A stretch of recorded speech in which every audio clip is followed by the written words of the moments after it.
The day Landon Pierce's 5-year-old son asked why he didn't have a mommy, like the other kids, the billionaire CEO felt his perfectly constructed world crack wide open. He could buy anything except an honest answer. So he did something desperate. He walked away from his empire, buried his identity, and went searching for someone who would love his boy without knowing there were 9 zeros in the bank account. He found her in a rundown diner, serving coffee with hands that trembled. But the lie he told to protect his son would become the very thing that destroyed them all. If you're watching from anywhere in the world, drop your city in the comments. I want to see how far this story travels. Hit that like button and stay until the end, because what happens next will break your heart before it puts it back together. The rain hit the windows of Pierce Industries' executive suite like accusations Landon couldn't answer. 43 floors above Chicago, he stood with his forehead pressed against the glass, watching the city blur into watercolor streaks of red and white. His reflection stared back, expensive suit, tired eyes. A face that had been on the cover of Forbes 3 times but couldn't fool a kindergartner. "Daddy?" Landon turned. His son stood in the doorway of the corner office, small and uncertain in his school uniform. The nanny, Mrs. Chen, hovered behind him with an apologetic expression that Landon had seen too many times. "Hey, buddy." Landon crouched down, trying to shake off the weight of the quarterly projections that had consumed his afternoon. "What are you doing here? I thought you had art class." "I finished early." Oliver's voice was quiet, the way it always got when something was bothering him. He clutched a piece of construction paper, the edges crumpled from small, anxious fingers. "What have you got there?" Oliver held out the paper. It was a drawing, stick figures in front of a house. A tall one, a small one, and a blank space where a third figure should have been. Other kids' drawings were taped around it, and every single one had 3 people. Moms with triangle dresses, dads with briefcases, kids with wide smiles. "We had to draw our families," Oliver said. Landon's chest tightened. "It's a great drawing, Ollie." "Why don't I have a mommy?" The question landed like a fist. Landon had been preparing for this conversation for years, had rehearsed answers with child psychologists and grief counselors, had read books about helping children process loss. None of it mattered now. His throat closed up. "You had a mommy," Landon said carefully. "Remember? We've talked about this. Mommy got very sick when you were little, and I know she died." Oliver's eyes were dry but serious in the way that 5-year-olds shouldn't have to be. "But Tyler's mom died too, and now he has a new mom. She brings cupcakes to school and she does funny voices when she reads stories. Why can't I have that?" Landon pulled Oliver into his arms, feeling the small body press against his shirt. "It's complicated, buddy. That's what you always say when you don't want to answer." Out of the mouths of children. Landon closed his eyes, breathing in the scent of his son's strawberry shampoo. "You're too smart for your own good." "Mrs. Chen says that too." "Mrs. Chen is very wise." Oliver pulled back, studying his father's face with an intensity that made Landon uncomfortable. "Don't you get lonely, Daddy?" The rain kept falling. Somewhere 43 floors below, people were rushing home to families, to partners who asked about their day, to children who had 2 parents at bedtime. Landon had quarterly earnings and an empty penthouse, and a son who was starting to notice all the things money couldn't buy. "Sometimes," Landon admitted, "me too." That night, after Oliver fell asleep clutching a stuffed elephant that had belonged to his mother, Landon sat in his home office with a glass of scotch he didn't drink and a stack of contracts he didn't read. The drawing was on his desk. Those 3 stick figures, that empty space. He thought about dating. He'd tried it in the 2 years since he'd finally accepted that Caroline wasn't coming back, that the brain aneurysm had taken her too fast for goodbyes. He'd gone to charity galas and business dinners, had been introduced to socialites and executives and women who laughed at all the right moments. Every single one of them had known exactly who he was. Landon Pierce, 32, self-made billionaire, youngest CEO in Pierce Industries history. They'd known his net worth before they knew his middle name. The few who had met Oliver had tried too hard. Designer toys as first date gifts, over-the-top enthusiasm that felt rehearsed. One woman had actually asked if Oliver came with a trust fund. Landon had stopped trying after that. But now, looking at that drawing, something shifted. The question wasn't whether Oliver needed a mother.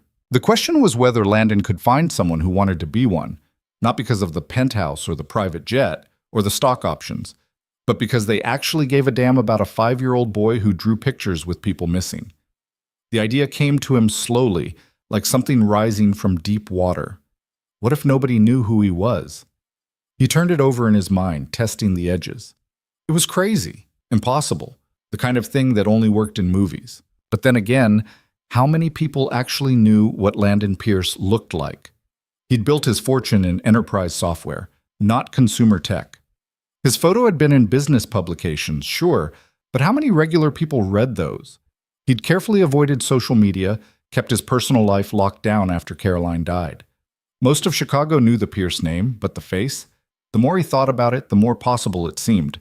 He could step away from the company for a while. God knew he had competent people running everything anyway. He could move to a different neighborhood, somewhere he'd never been.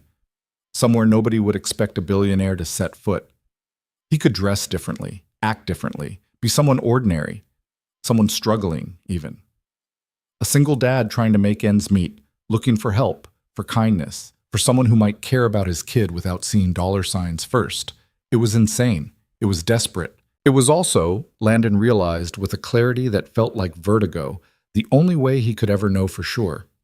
He spent the next week planning. It felt like preparing for an undercover operation, which wasn't far from the truth. He grew out his beard, let his hair get a little shaggy.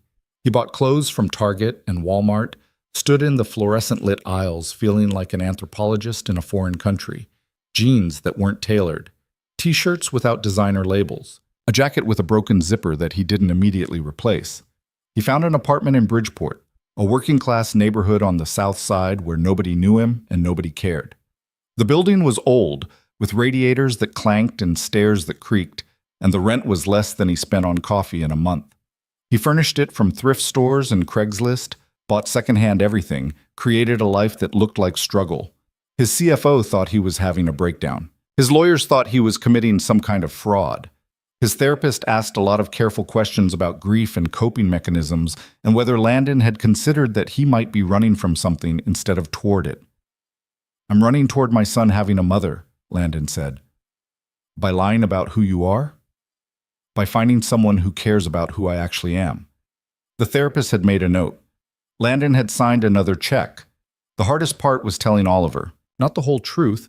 5-year-olds couldn't keep that kind of secret, but enough. "We're going to play pretend for a while," Landon explained, kneeling in front of his son in the penthouse one last time. "Like a game. We're going to live in a different apartment, and I'm going to dress different, and we're going to pretend that Daddy doesn't work at a big company anymore." Oliver's brow furrowed. "Why?" "Because I want to meet someone who likes us for real. Not because we have a lot of money, but because we're fun to be around. Does that make sense?" "Like Cinderella," Oliver said. "She had to go to the ball in disguise so the prince would like her for who she really was." "Exactly like that, buddy. But you're not trying to meet a prince." "No, I'm trying to meet someone who could be your mom." Oliver considered this seriously. "Okay, but can I bring my toys?" "Some of them." "And Mrs. Chen?" "Mrs. Chen is going to visit sometimes, but she's going to pretend to be our friend, not our nanny. Can you remember that?" Oliver nodded. "I'm good at pretend." The move happened on a Tuesday. Landon hired a service to transport their things in an unmarked truck, paid cash, left no trail. The penthouse stood empty behind them, locked and waiting like a life on pause. In the Bridgeport apartment, Oliver ran from room to room, delighted by the smallness of it, by the way his voice echoed different, by the neighbor's dog barking through the walls. "It smells funny," Oliver announced. "It's called character," Landon said, though it mostly smelled like old carpet and someone else's cooking. "I like it." For the first 3 days, Landon felt like he was suffocating. The apartment was 600 square feet. He could hear everything: neighbors fighting, babies crying, someone's bass-heavy music at 2 a.m. The shower pressure was terrible. The stove only had 3 working burners. He kept reaching for things that weren't there: his espresso machine, his king-size bed, his closet full of custom suits. But Oliver was happy. He made friends with the kid next door, played in the small courtyard, helped Landon cook pasta that came from a box instead of a private chef. And slowly Landon felt something shift. Not comfort exactly, but a kind of lightness. Nobody here knew him. Nobody wanted anything from him. He was just another single dad in a building full of people trying to get by. The diner came into his life by accident. He'd been walking Oliver home from the neighborhood park when the rain started, sudden and heavy the way Chicago rain came in October. They ducked under the nearest awning, which happened to belong to a place called Rosie's. Through the steamed-up windows, Landon could see red vinyl booths and a counter with spinning stools and a waitress with a coffee pot making her rounds. "I'm hungry," Oliver said. "We have food at home. Please? It smells good." It did smell good. Coffee and bacon and something baking. Landon checked his watch, which was a Timex now instead of a Rolex, and thought about the leftover pasta waiting in their apartment. "All right, but just this once." The bell above the door chimed when they entered. The diner was small and worn, with cracked vinyl and formica tables that had seen better decades. A few customers scattered in booths, an old man at the counter reading a newspaper, and behind the counter, refilling coffee with careful precision, was a woman who looked up when they walked in. "Sit anywhere," she said, and her voice was soft, almost apologetic, like she was sorry to interrupt their thoughts. Landon steered Oliver to a booth by the window. The menus were laminated and sticky, offering breakfast all day and sandwiches and pies. Oliver pressed his nose against the glass display case showcasing slices of banana cream and cherry and something chocolate. "Can I get pie?" "After real food." "Pie is real." The waitress appeared at their table, pad and pen ready. Up close, Landon could see she was younger than he'd first thought. Maybe 30, maybe a little less. She had dark hair pulled back in a simple ponytail, eyes that seemed tired but kind, and hands that shook just slightly as she held the pen. She wore no makeup. Her name tag said Ellie in faded letters. "What can I get you?" she asked, and again that soft voice, like she was afraid of taking up too much space in the world. "What's good?" Landon asked. A small smile touched her lips. "The meatloaf is fresh today. The soup is homemade, vegetable barley. And the pie is all from scratch if you save room." "We're saving room," Oliver announced. Ellie's smile widened just a fraction, and she looked at Oliver directly for the first time. "Smart man. Which kind are you thinking?" "What's your favorite?" She crouched down a little, getting to his eye level, and Landon noticed the way she did it. Not condescending, not performing, just natural. "The banana cream is my favorite, but that's because my grandma taught me to make it. The cherry is really good if you like things tart, and the chocolate is for when you're very, very hungry." "I'm very, very hungry," Oliver said seriously. "Chocolate it is, then." She took their order, meatloaf for Landon, chicken fingers for Oliver, which Landon would have never allowed before but seemed fine now, and disappeared into the kitchen. Through the window, Landon watched her moving behind the counter, precise and quiet, refilling coffee, delivering plates, wiping down surfaces with a kind of methodical care. "I like her," Oliver said. "You just met her." "She's nice. She talked to me like a real person." The food came fast and tasted better than Landon expected. Not fancy, not innovative, just solid and warm and made by someone who cared. The meatloaf was actually homemade. The mashed potatoes were real.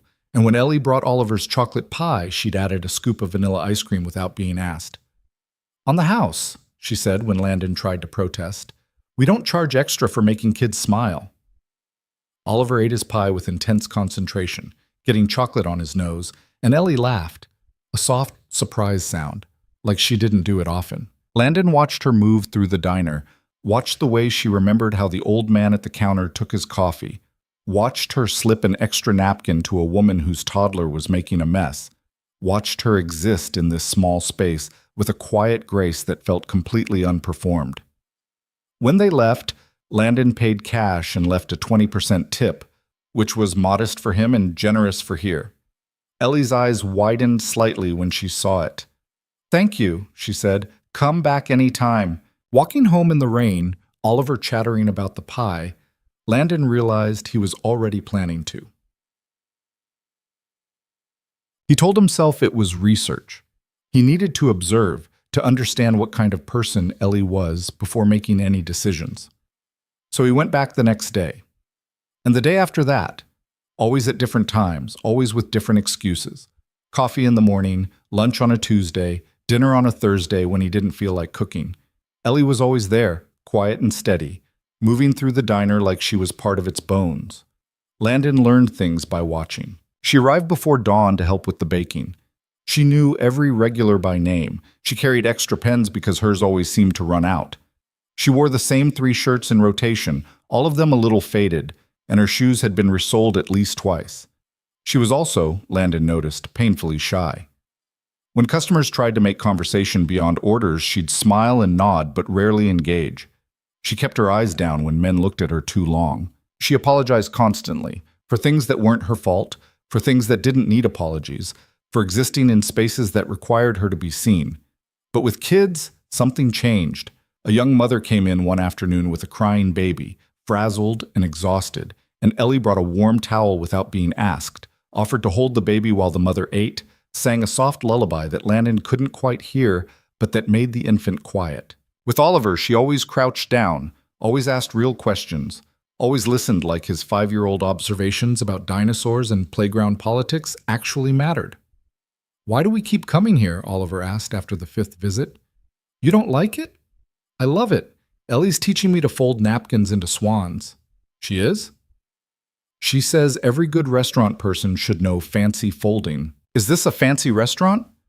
Landon looked around at the cracked vinyl and the flickering neon sign. "I think she's teaching you because she's nice." "Oh." Oliver thought about this. "Are you going to ask her to be my mom?" Landon nearly choked on his coffee. "What?" "You said we were pretending so you could meet someone who could be my mom, and you keep bringing me here. So I thought maybe it was her." 5-year-olds were terrifying in their perception. "I'm just getting to know her," Landon said carefully. "I already know her. She's perfect." "People aren't perfect, buddy." "She is for me." That night, Landon lay awake in his small bedroom, listening to Chicago sounds he'd never noticed from the penthouse. Sirens, the L train, someone's television through the wall. He thought about Ellie's shaking hands, her apologetic voice, the way she flinched when people moved too fast near her. He thought about how she lived, working double shifts in a diner that probably paid minimum wage, wearing shoes held together with duct tape, existing in a world that seemed to have taught her to make herself small. And he thought about what he was doing, the lie he was constructing, the life he was pretending to live. The thing was, it didn't feel entirely like pretending anymore. In the Bridgeport apartment, wearing Target jeans and cooking boxed pasta, playing cards with Oliver on the living room floor because they didn't have a game room, this felt more real than the penthouse ever had. More present. More like actually living instead of just managing assets and attending meetings and existing in a space between transactions. But it was still a lie, and every time Ellie smiled at him, every time she asked how his day was in that soft voice, every time she slipped Oliver an extra cookie or taught him a new way to fold napkins, Landon felt the weight of what he wasn't telling her. He tried to justify it. He was protecting himself and his son. He was trying to find something genuine in a world that had only ever shown him performance. "You're falling for her," his therapist said during their phone session, because Landon couldn't exactly show up to the Loop office anymore. "I'm not." "Landon, I'm observing, gathering data. You've been to this diner 15 times in 2 weeks. That's not data collection. That's courtship." Landon didn't have an answer for that. The first real conversation happened on a Wednesday evening. Landon had come in alone. Oliver was with Mrs. Chen, who still visited under the guise of being an old family friend, and the diner was nearly empty. Ellie brought him coffee without asking, had learned he took it black. "Quiet night," Landon observed. "Happens sometimes midweek." She wiped down the counter, even though it was already clean. "Most people are tired of eating out by Wednesday, waiting for the weekend. But not you. I work weekends." "Every weekend?" A small shrug. "Rent doesn't pay itself." Landon sipped his coffee. "You live around here?" 2 blocks over. "You?" "Bridgeport. Just moved a couple months ago." "From where?" He'd prepared for this. "The suburbs. After my wife died, I couldn't stay in our old place. Too many memories." Ellie's expression shifted, something soft and sad crossing her face. "I'm sorry." "It's been 2 years, still hard sometimes." "I bet." She poured herself a coffee, which was the first time he'd seen her take a break. "Your son seems like he's doing okay, though." "Oh, Oliver's resilient. Kids are better at this than adults. Or they just hide it better." Landon looked at her more carefully. "You sound like you know something about that." For a moment, he thought she'd close down, retreat into that apologetic shyness, but instead she wrapped both hands around her coffee cup and said, "I lost my mom when I was 7. Car accident. People always told me I was handling it so well, that I was so brave, but really, I just didn't know how else to be."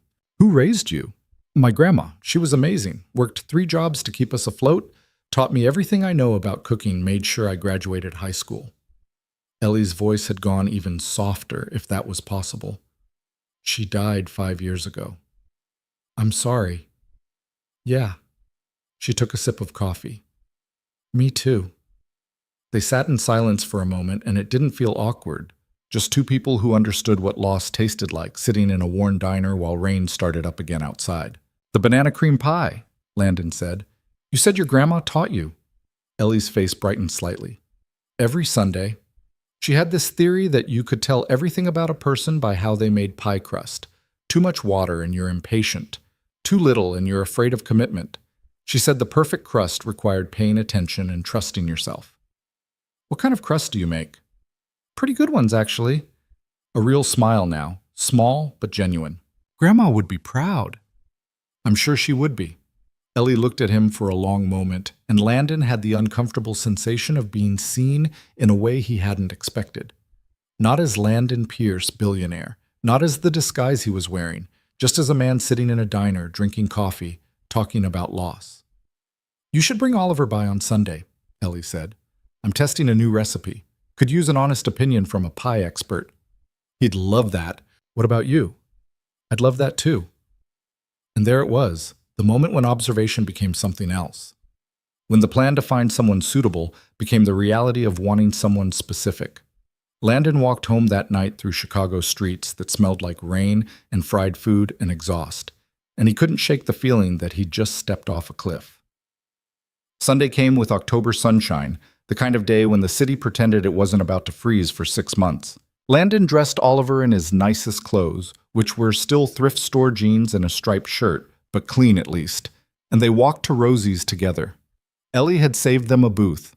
The diner was busier on weekends, families and couples and lone readers with newspapers, but she appeared at their table with that soft smile and 2 slices of what looked like heaven on plates. "Apple cranberry," she announced. "New recipe." "Be honest." Oliver dug in immediately, made a sound of pure joy, and got crumbs everywhere. Landon took a more measured bite and understood why Ellie worked in this small diner instead of somewhere fancy. The crust was perfect, buttery, flaky, exactly the right amount of give. The filling was tart and sweet at once, the cranberries cutting through the apple's richness. And there was something else, some warmth he couldn't place. "Cardamom?" he guessed. Ellie's eyes widened. "Yes. How did you— Most people can't identify it." "My wife liked to cook, taught me to pay attention to flavors." "She had good taste." "She did." They ate pie in comfortable silence, and Landon watched Ellie work. She moved differently on Sundays, less tired somehow, more present. She laughed with the regular customers, had learned their kids' names, brought extra whipped cream without being asked. And every time she passed their booth, she checked in. "More coffee? How's the pie?" Did Oliver want to see the kitchen? Oliver absolutely wanted to see the kitchen. Ellie led them back into the heart of Rosie's, which was cramped and old and smelled like decades of cooking. The owner, a woman in her 60s with flour in her hair, waved at them without pausing in her work. "This is Rosie," Ellie said. "She's owned this place for 30 years. 32, Rosie corrected. "And Ellie here's been my best employee for 6. Girl's got magic hands with pastry." Ellie blushed, and showed Oliver around. The industrial mixer, the walk-in fridge, the shelves of ingredients. She lifted him up so he could see the pies cooling on racks, explained how you had to wait for them to set, taught him the difference between crimping and fluting. Landon stood back and watched his son absorb information like he was learning state secrets, and felt something crack open in his chest. This was what Oliver needed. Not expensive tutors or private schools or toys that cost more than most people's rent. Just someone who paid attention, who answered his questions seriously, who crouched down to his level and made him feel like he mattered. "Your boy's a natural," Rosie said quietly, appearing at Landon's elbow. "He loves food. His mom used to let him help in the kitchen." Ellie told me you lost your wife. That's rough. We're managing. Rosie studied him with eyes that had seen a lot of life. Ellie's a good one. Quiet, but good. Don't get many people like her. There was something in the way she said it, a warning maybe, or a test. Landon just nodded. When they left the diner that afternoon, Oliver's pockets were full of cookies Ellie had wrapped in napkins, and his head was full of information about cream of tartar and blind baking and why you should never overwork dough. Landon's head was full of something much more dangerous. I really like her, Dad, Oliver said, holding Landon's hand as they walked home. I know, buddy. Do you like her? Yeah, I do. So can we keep her? Landon stopped walking. They were standing on a corner in Bridgeport, autumn leaves skittering across the sidewalk, the afternoon sun warm on their faces. His son looked up at him with such hope, such uncomplicated faith, that this thing could actually work. It's not that simple, Landon started. Why not? Because I'm lying to her. Because she doesn't know who I really am. Because when she finds out, she's going to hate me. Because I've built this whole thing on a foundation made of omissions and carefully constructed poverty and the kind of deception that people don't forgive. But he couldn't say that to a 5-year-old. Because people are complicated, Landon said instead. Ellie's not complicated. She's nice and she makes good pie and she doesn't treat me like a baby. You're right. So we can keep her? Landon looked at his son, at the hope written across his small face, and made a decision that he knew was probably wrong but felt inevitable anyway. Let's see, he said. Let's get to know her better first. Oliver seemed satisfied with that.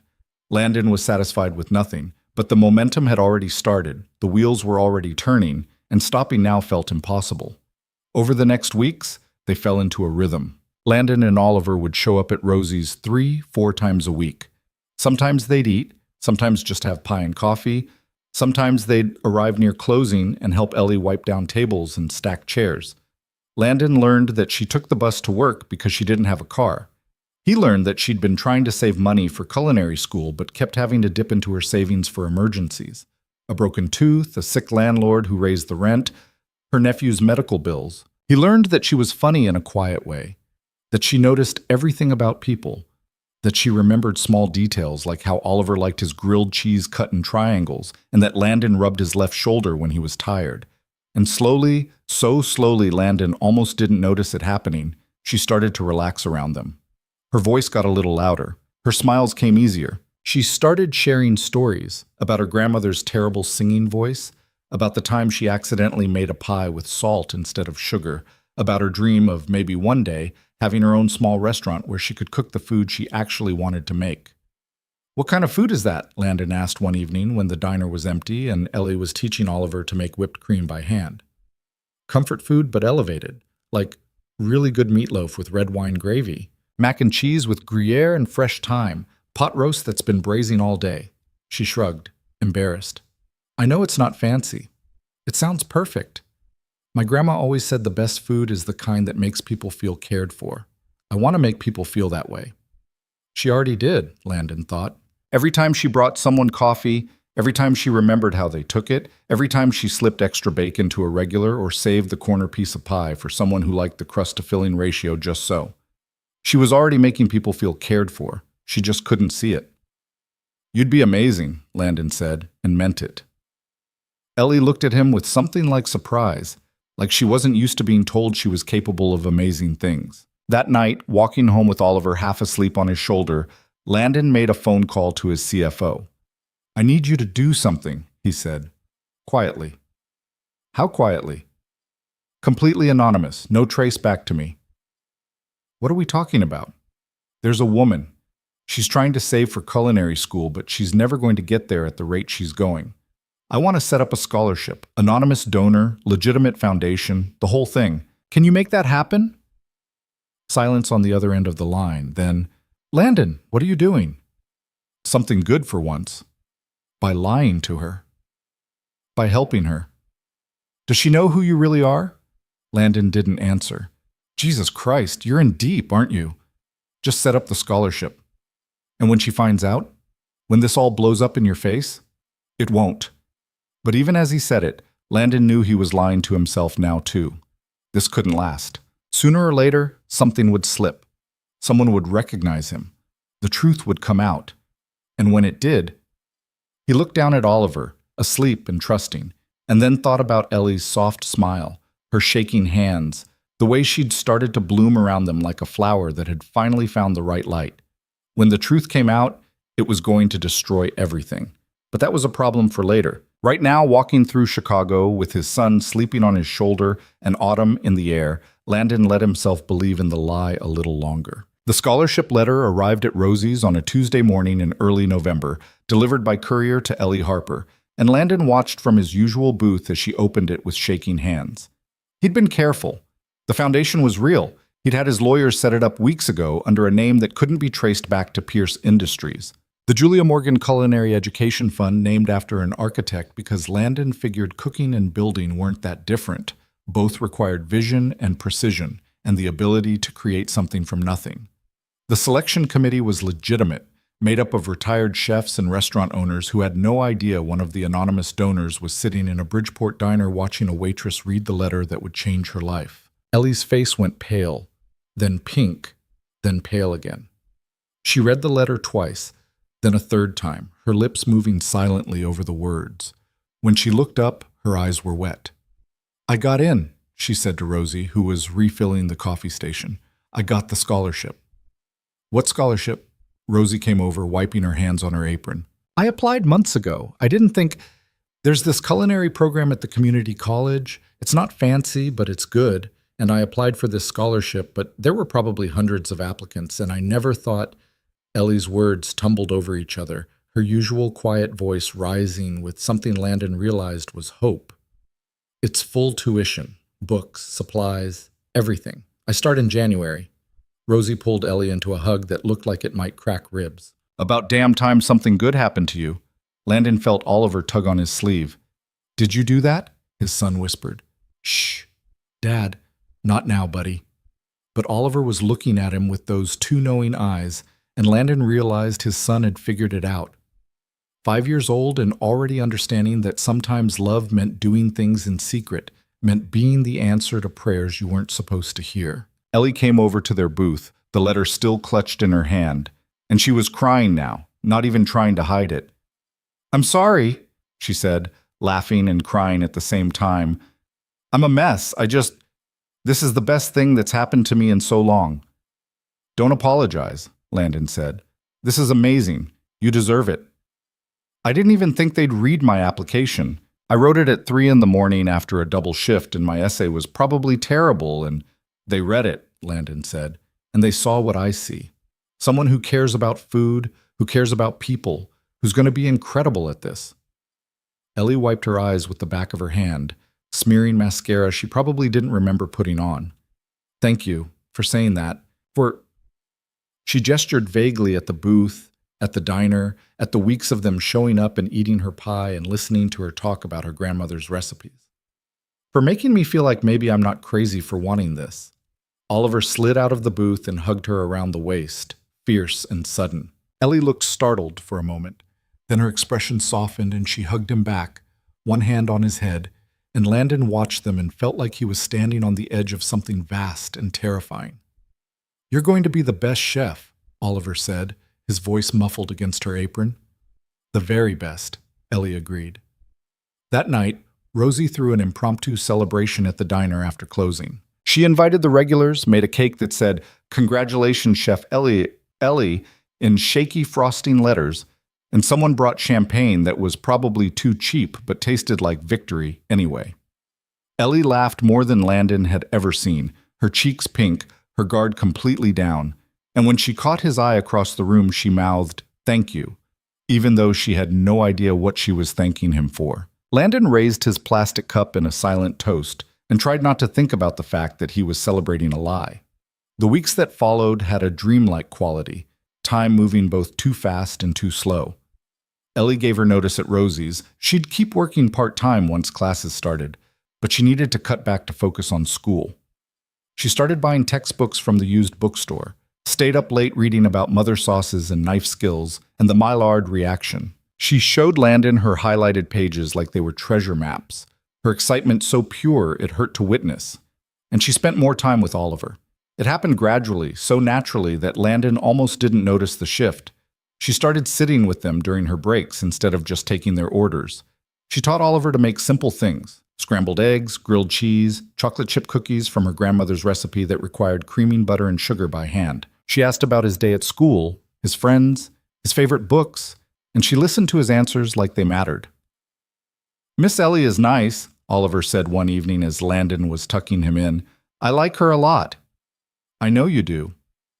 "Do you think she likes us?"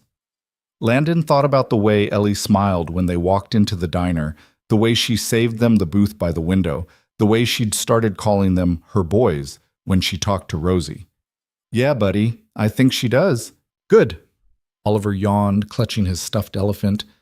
"Because I think she should be my mom." "It's not that simple." "You keep saying that, but it seems pretty simple to me. We like her, she likes us. You ask her to marry you, and then we're a family." Out of the mouths of children. If only the world worked the way 5-year-olds thought it should.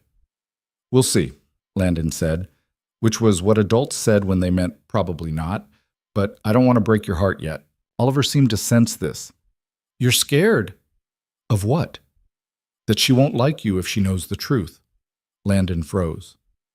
"What truth?" "That we're pretending, that we're not really poor, that you're actually—" Oliver's voice dropped to a whisper, like saying it too loud might make the walls fall down. "Rich." "How did you—" "I'm 5, not stupid. Mrs. Chen told me we'd go back to the big apartment soon. And you get all weird when people ask about your job. And sometimes you talk different when you forget." Landon sat on the edge of Oliver's bed, feeling the weight of all his carefully constructed lies pressing down. "Are you mad at me?" "No. I like this apartment, and I really like Miss Ellie." Oliver looked at his father seriously. "But I think you should tell her. She won't be mad." "You don't know that." "Yes, I do. She's not like those other ladies who wanted to marry you for money. She doesn't care about that stuff." That's exactly why I can't tell her, because when she finds out I lied—" "Then don't lie anymore," Oliver said, like it was the simplest thing in the world. Landon kissed his son's forehead, turned out the light, and went to sit in the living room with a beer he didn't drink and a problem he didn't know how to solve. He could tell her the truth, walk into Rosie's tomorrow and say, "Hey Ellie, funny story. I'm actually a billionaire, and I've been pretending to be poor because I wanted to find someone who'd love my kid for real. And surprise, it's you. Isn't that romantic?" Except it wasn't romantic. It was manipulative and dishonest, and exactly the kind of thing that would make someone like Ellie, someone who'd been overlooked and underestimated her whole life, feel used and stupid for believing in him. Or he could keep lying, keep playing the struggling single dad, keep letting her think they were in this together, keep building a relationship on a foundation that would eventually crack. Neither option was good. But one option meant losing her now, and the other meant maybe, possibly, having a little more time. Landon was still sitting there at midnight when his phone rang. His CFO, calling from what was probably his 4th martini at some downtown bar. "We have a problem," Marcus said. "What kind of problem?" "The kind where you've been AWOL for 2 months and the board is getting nervous. They want you back. They want a face-to-face meeting. Schedule it for next month.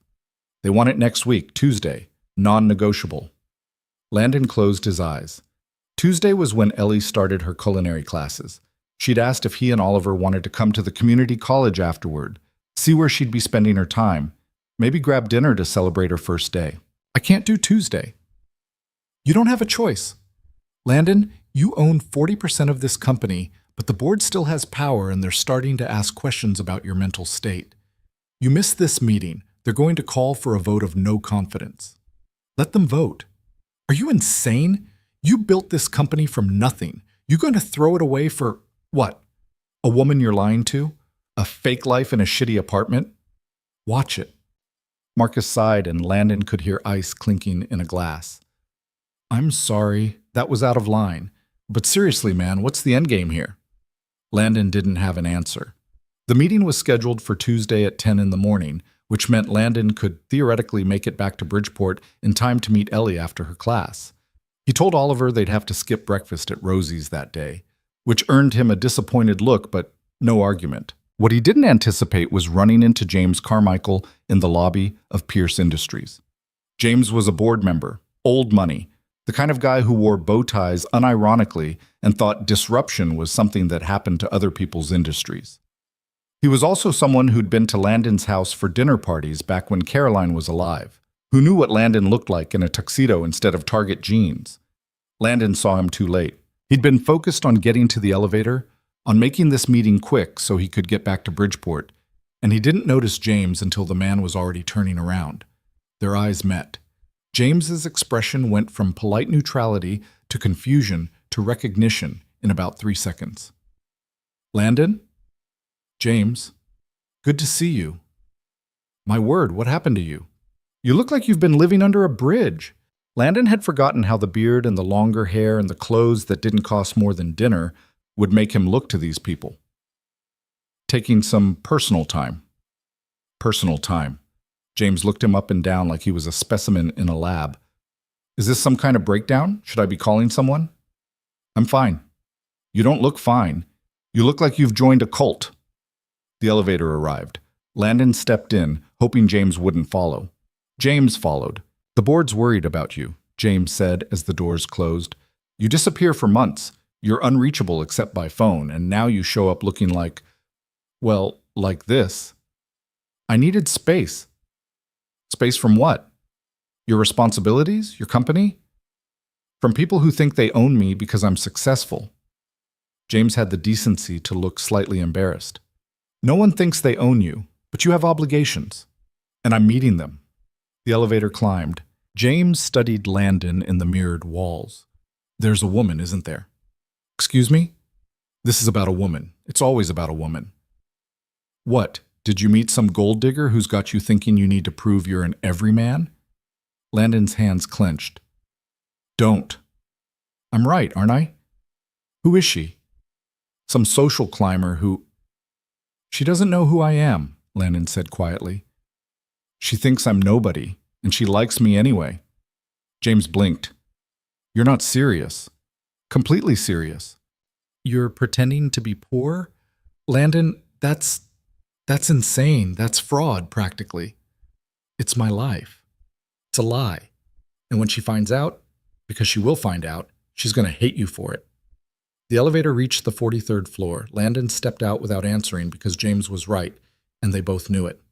The board meeting was excruciating. 2 hours of questions about quarterly projections and market expansion and shareholder value, and Landon answered them all on autopilot while his mind was in a diner in Bridgeport, where a woman with shaking hands was probably getting ready for her first day of culinary school. When it finally ended, Marcus cornered him in his office. "You're distracted." "I'm fine."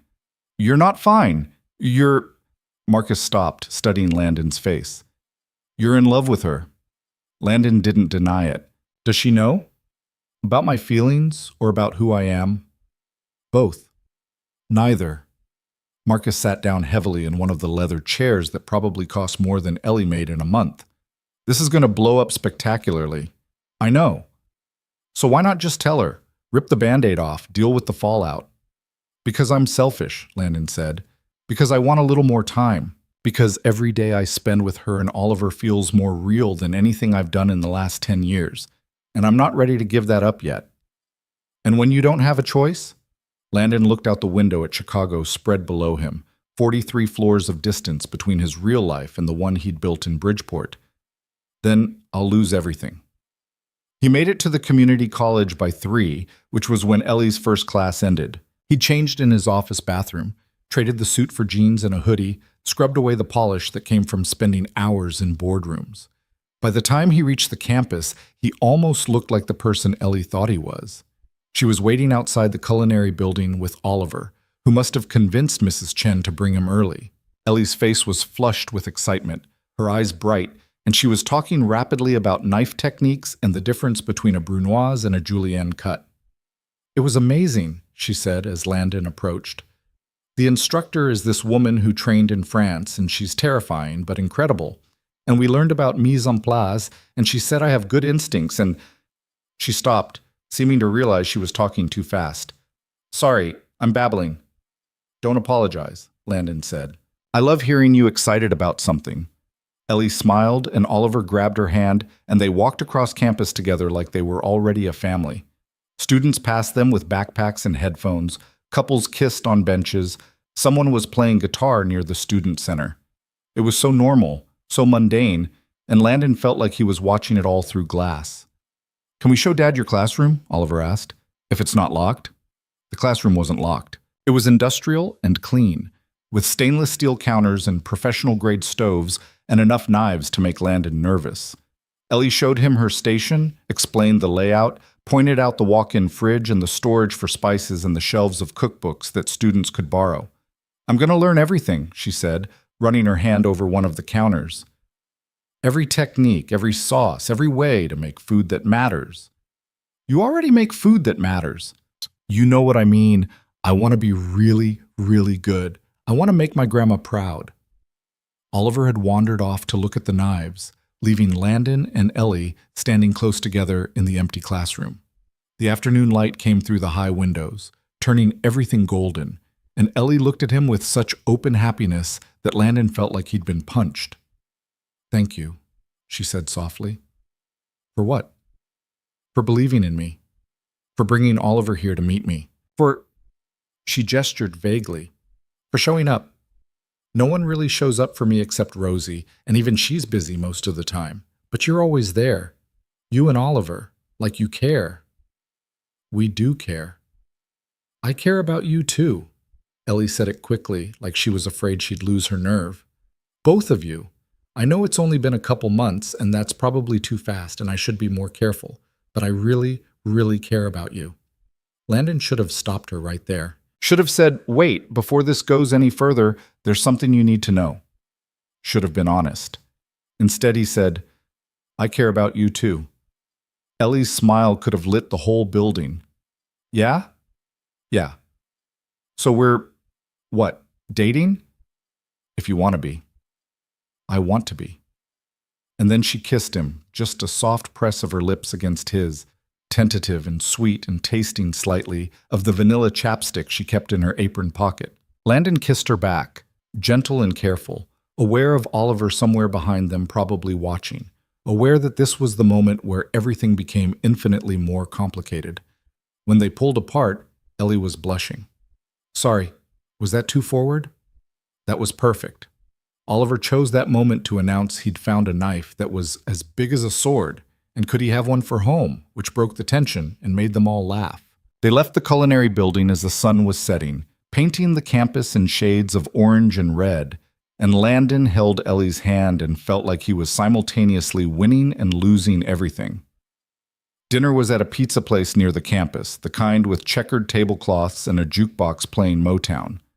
Oliver ate 3 slices and fell asleep in the booth, his head on Ellie's shoulder, and Landon watched them and thought about James Carmichael's warning. "She will find out, and she will hate you for it." "What are you thinking about?" Ellie asked, stroking Oliver's hair absently. "How good this is." "It is good, isn't it?" She smiled. "I keep waiting for something to go wrong. That's terrible, right? But I'm not used to things working out." "Nothing's going to go wrong." Famous last words. The next week was stolen time. Landon made excuses to his CFO, delegated everything he could, and spent every possible moment in Bridgeport. He and Ellie fell into a rhythm that felt like playing house. Dinners at her apartment, which was smaller than his but filled with her grandmother's things and pictures, and the smell of whatever she was testing from class. Movie nights where Oliver fell asleep between them on the couch. Walks through the neighborhood where Ellie pointed out her favorite spots and introduced him to the bodega owner who'd known her since she was a kid. Ellie cooked for them constantly, trying new recipes, asking for honest feedback.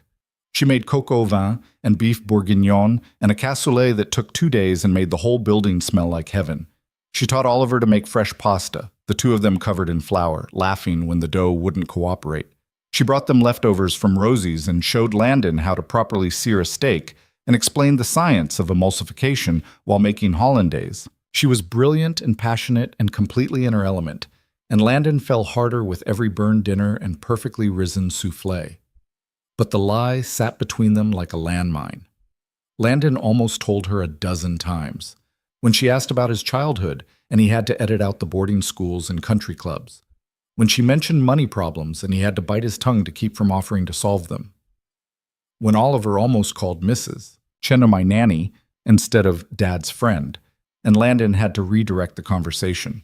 The closest he came was one night when Ellie was washing dishes in her tiny kitchen and Landon was drying, Oliver asleep on her couch with a blanket tucked around him.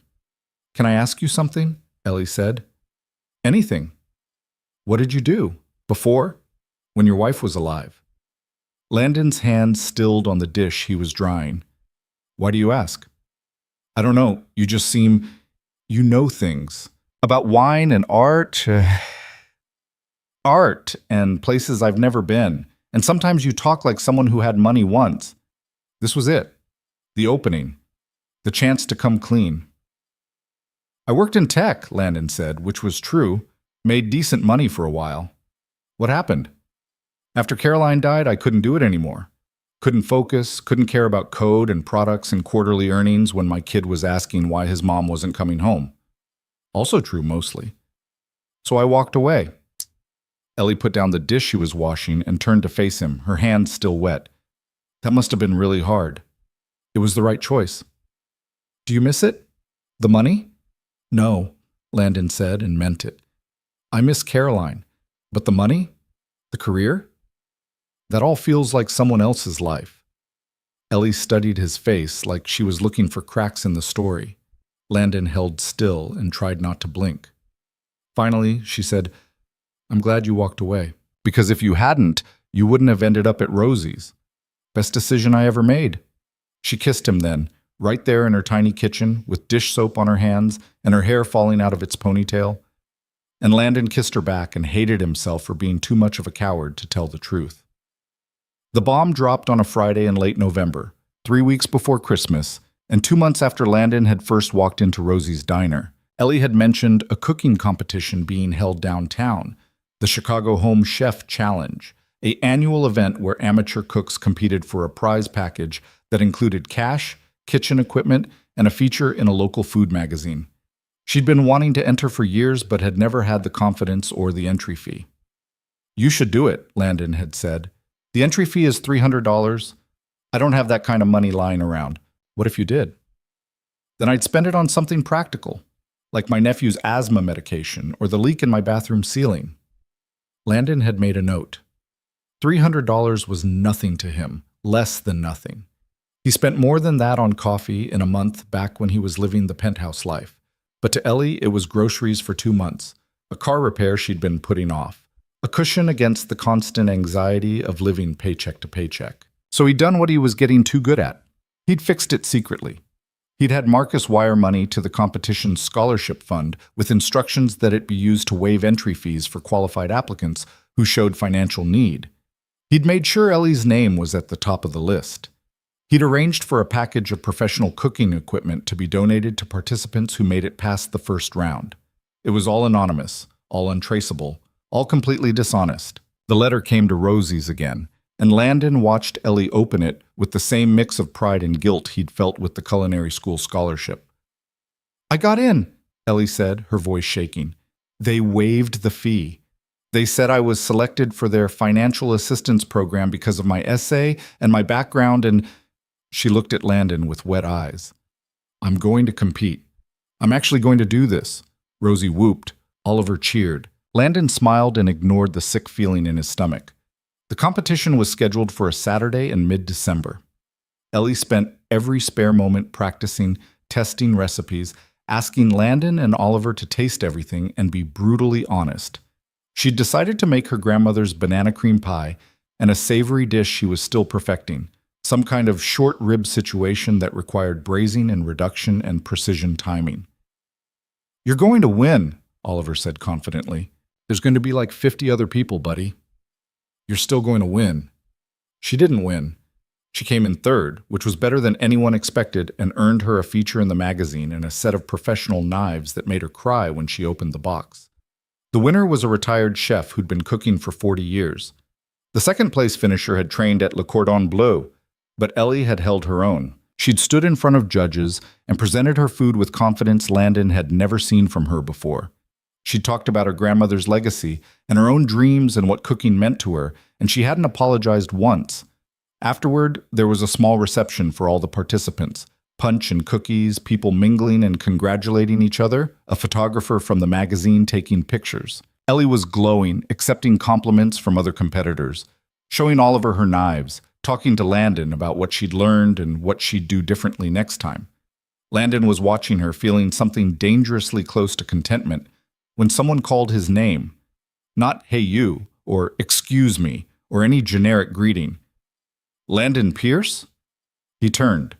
It was one of his former employees, Greg something, had worked in marketing, had been at the company Christmas party last year. Greg was standing with a woman who must be his wife, both of them dressed for a nice dinner downtown, probably just passing through the hotel where the competition had been held. "Greg," Landon said, trying to keep his voice neutral. "Good to see you." "Man, I almost didn't recognize you. What's with the—" Greg gestured at Landon's jeans and flannel shirt and general air of not being a billionaire CEO. "New look? Taking some time off." I heard you were on sabbatical, but I didn't know you were going full lumberjack." Greg laughed, loud and oblivious. "Hey, did you hear Morrison's retiring? Board's going crazy trying to figure out succession planning. Everyone's wondering when you're coming back." Landon was aware of Ellie approaching, drawn by the sound of her name being used in the same sentence as Pierce Industries and board and succession planning. "Come back from what?" Ellie asked. Greg turned, still smiling. "From his company. Pierce Industries? You must know about it if you know Landon." Ellie looked at Landon, then at Greg, then back at Landon. "Pierce Industries. Yeah, he's the CEO. Or was, I guess, before he decided to go all into the wild on us." Greg was still laughing, still completely unaware of what he was doing. "Though I gotta say, I didn't peg you for the cooking competition type. Supporting a friend?" "Something like that," Landon said quietly. Ellie's face had gone very pale. "You're the CEO of Pierce Industries." It wasn't a question. "Ellie, the Pierce Industries, the tech company, the one that's worth—" She stopped, seemed to do math in her head. "Billions." Greg finally caught on that something was wrong. "Wait, you didn't know?" Ellie took a step back. "I need some air." She turned and walked toward the doors, not running but moving fast enough that Landon knew she wasn't planning to come back. Oliver was standing with Rosie, who'd come to the competition to cheer Ellie on, and both of them were watching with confused expressions. Landon followed Ellie outside. The December cold hit him like a slap, wind off Lake Michigan cutting through his flannel shirt. Ellie was standing on the sidewalk, arms wrapped around herself, staring at nothing. "Ellie, don't. Please let me explain." She laughed, sharp and bitter and nothing like her usual soft voice. "Explain what? That you've been lying to me for 3 months? That everything I thought I knew about you is fake?" "Not everything." "Really? So you are a struggling single dad who used to work in tech and had to walk away because you couldn't handle it?" She turned to face him, and her eyes were dry but furious. "Or are you actually a billionaire who was just slumming it in Bridgeport for fun?" "It wasn't for fun. It was—" "What? Some kind of social experiment? Were you studying how the poor people live, taking notes for your next board meeting?" "I was looking for someone real." "Someone real?" Ellie's voice cracked. "You were looking for someone real by being completely fake." "I wanted to find someone who would care about Oliver without knowing about the money. Someone who would love him for who he is." "So you lied to me. You let me believe—" She stopped, pressed her hands against her face. "I told you things, private things. I cried in front of you about not being able to afford culinary school, about struggling to make rent, about all the things I couldn't have. And the whole time you could have— Could have what? Thrown money at you? Made you feel like a charity case? You made me feel like an idiot instead. That wasn't my intention. I don't care about your intentions." Ellie's hands were shaking worse than Landon had ever seen them. "I care that you looked me in the eye and lied. Every day. For months. I didn't lie about my feelings. How am I supposed to believe anything you say now?" Landon didn't have an answer for that. Behind them, the hotel doors opened and Oliver came running out, Rosie following more slowly. "Dad? Miss Ellie? What's wrong?" Ellie looked at Oliver and something in her expression crumpled. "I'm sorry, sweetie. I have to go." "But we were going to celebrate. You won the knives. I know. I can't right now. She kissed the top of Oliver's head, quick and gentle, and then she was walking away down the sidewalk, her competition certificate still clutched in one hand, disappearing into the Chicago night. Oliver looked up at Landon with betrayal written across his small face. You told her. Someone else told her. But you were supposed to tell her first. You were supposed to explain so she'd understand. Rosie arrived, slightly out of breath. What in the hell just happened? Landon watched Ellie's figure get smaller in the distance. I ruined everything. Damn right you did, Rosie said. What were you thinking? I was thinking I could find someone who'd love my son without seeing dollar signs. And you found her. Ellie doesn't care about money. She cares about people. She cares about you. Rosie shook her head. Did care about you. Past tense now, probably. Oliver started crying, quiet tears that hurt worse than screaming. I want Miss Ellie. I know, buddy. Fix it. I don't know if I can. But he had to try. Because Oliver was right. Ellie was perfect for them, and Landon had found exactly what he was looking for and then destroyed it with the same lie that was supposed to protect it.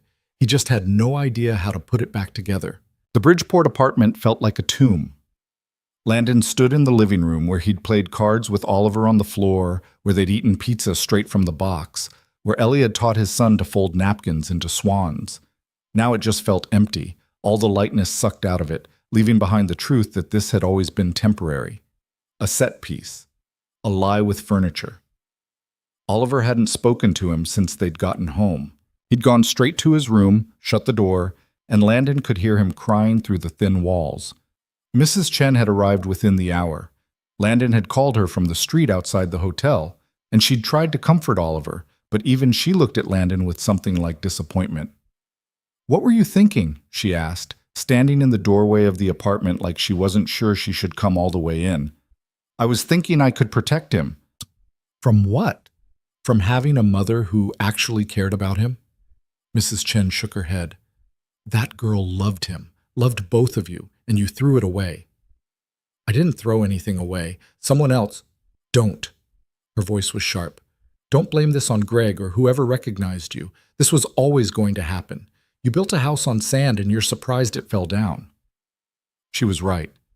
Of course she was right.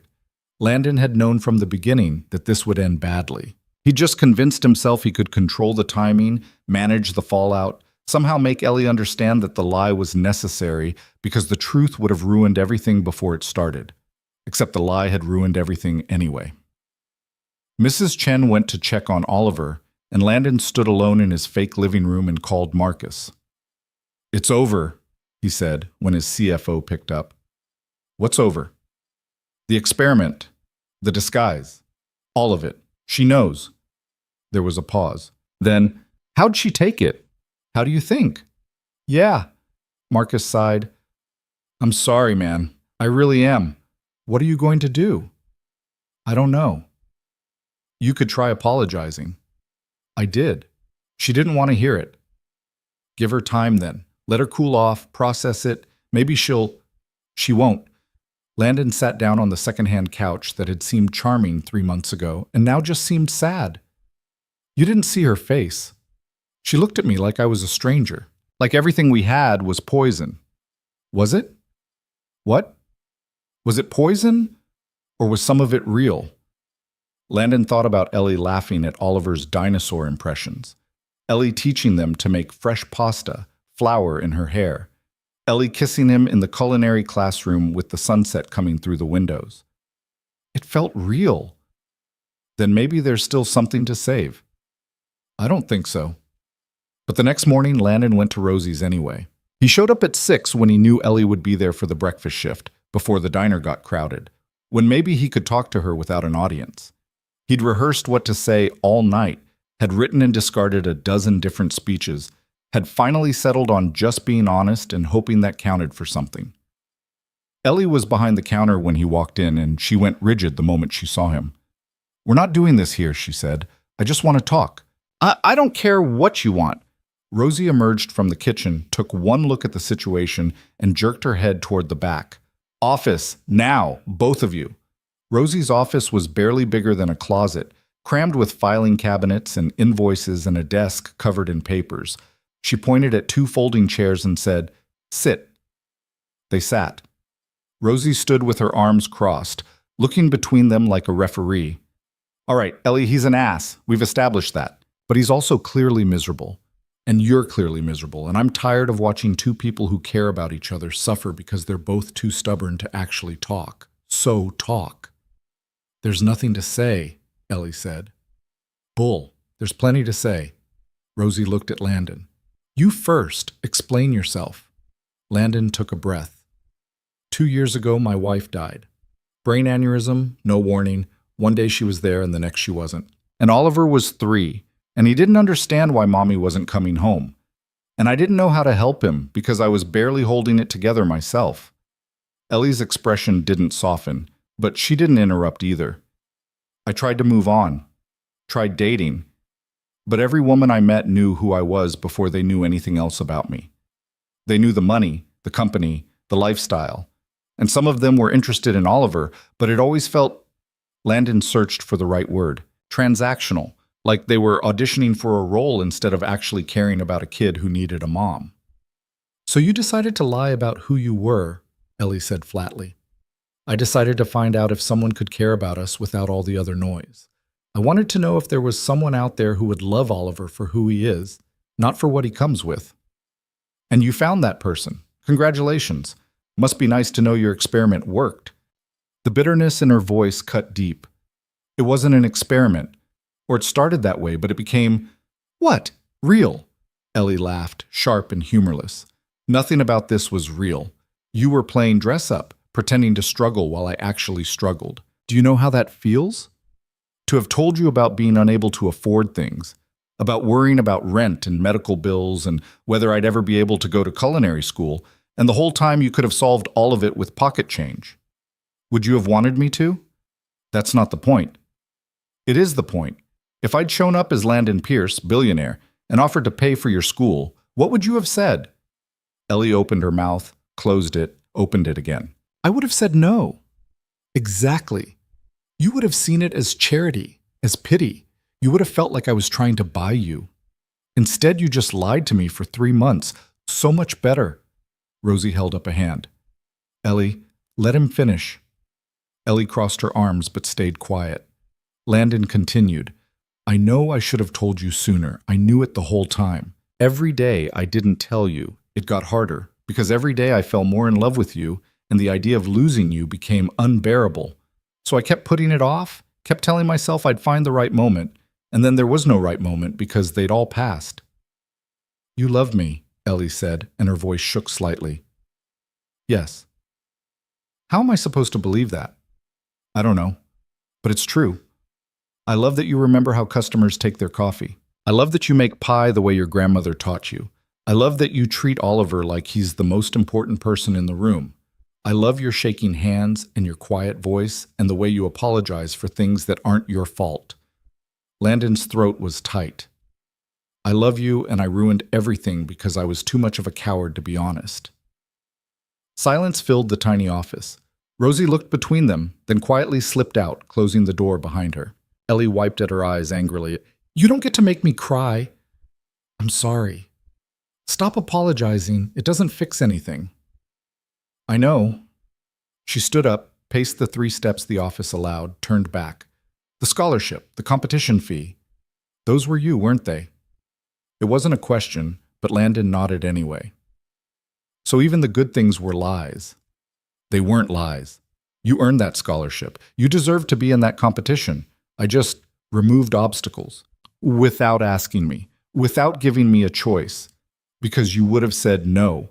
"Yes!" Ellie's voice rose.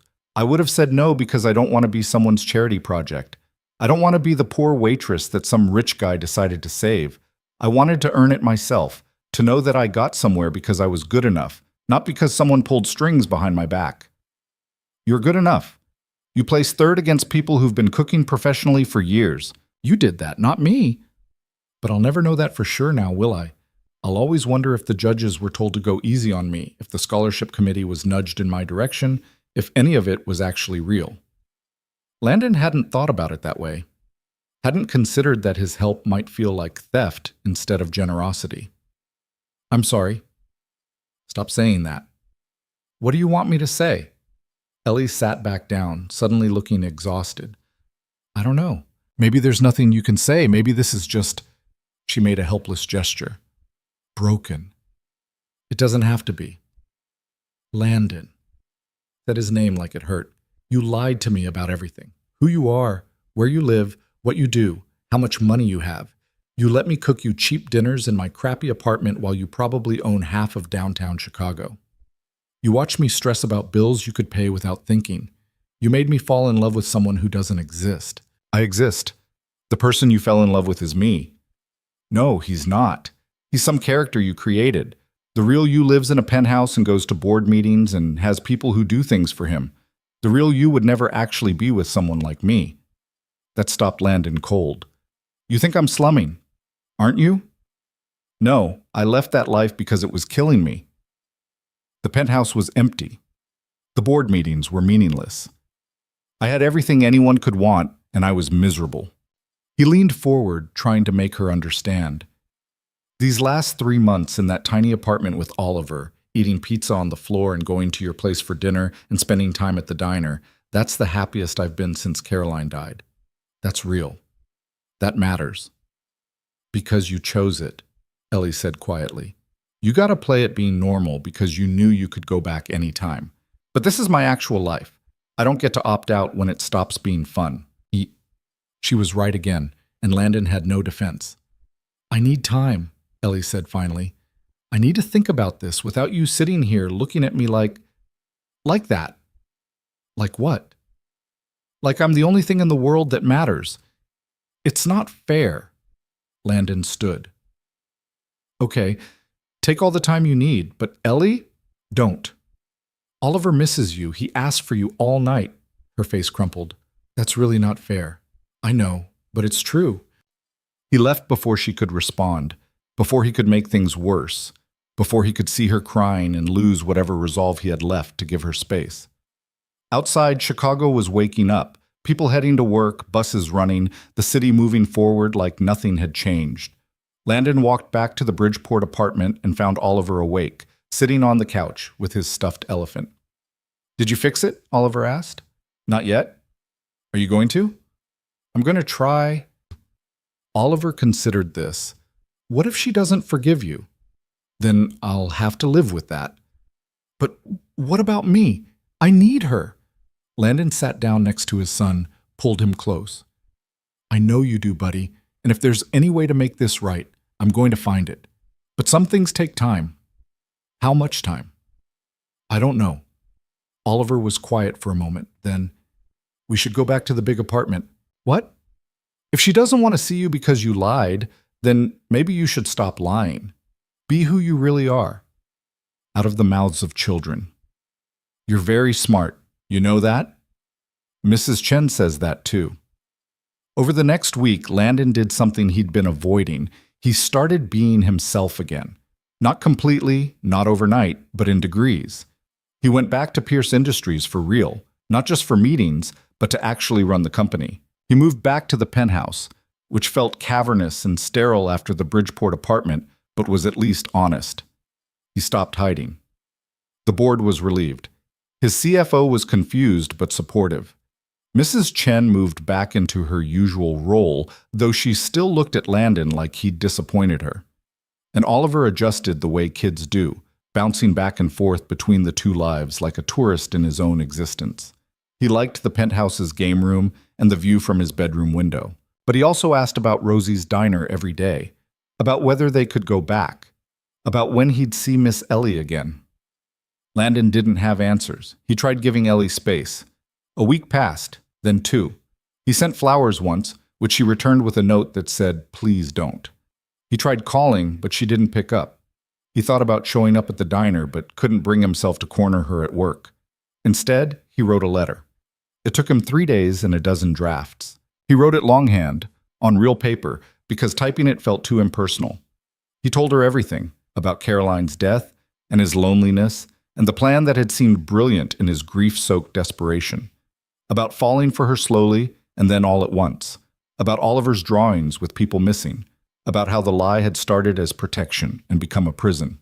He told her about the first time she'd smiled at him, how it had felt like light in a dark room, about watching her teach Oliver to fold napkins and feeling hope for the first time in years, about the moment in the culinary classroom when she'd kissed him and he'd known he was completely, irrevocably in love. He apologized without making excuses. He told her he understood if she couldn't forgive him, that he didn't deserve forgiveness, that he'd spend the rest of his life regretting the way he'd handled this. And then he told her the truth he'd been avoiding even in his own head, that he'd used the disguise to test her, and in doing so, he'd failed his own test. Because real love wasn't about finding someone who passed some artificial challenge. It was about being vulnerable enough to be seen completely and choosing to trust anyway. He demanded honesty from her while giving her lies, and that made him a hypocrite at best and cruel at worst. He ended the letter with a promise that he wouldn't contact her again unless she wanted him to, that she deserved better than someone who hid behind false identities and secret scholarships, that he hoped someday she might understand why he'd done what he did, even if she never forgave him for it. He mailed the letter and tried to move on. Moving on was impossible. Everywhere Landon looked, he saw Ellie, the coffee he couldn't make right, the banana cream pie Oliver had loved from the bakery downstairs, but that wasn't made with her grandmother's recipe, the empty space where her laughter should be. Oliver was worse. He'd stopped drawing entirely. Mrs. Chen said he'd been asking the school counselor questions about what happened when people you loved went away. He was too young to articulate what he was feeling, but Landon saw it in the way his son moved through the penthouse like a ghost, touching expensive things without interest, asking when they could go back to the small apartment where Miss Ellie visited. She didn't visit there, Landon tried to explain. That wasn't our real home. It felt real, Oliver said, and Landon had no argument. 3 weeks after the competition, Rosie called him. "You need to stop sending food," she said without preamble. "What?" "The catering. From your fancy restaurants downtown. It shows up twice a week with notes that say, 'For the staff at Rosie's.' I know it's you." Landon had been doing that, actually, anonymously sending food from the high-end places he'd invested in, thinking maybe Ellie would enjoy trying dishes she'd never had access to. "I just thought, you thought wrong. She knows it's you and it's making her upset. Stop." "How is she?" "How do you think?" "She's heartbroken and angry and confused, and she's throwing herself into her classes like they're the only thing keeping her together, which they might be." "Is she eating? Sleeping?" "Landon, you don't get to care about that anymore." "I'll always care about that." Rosie sighed, heavy and tired. "Look, I called because I need you to understand something.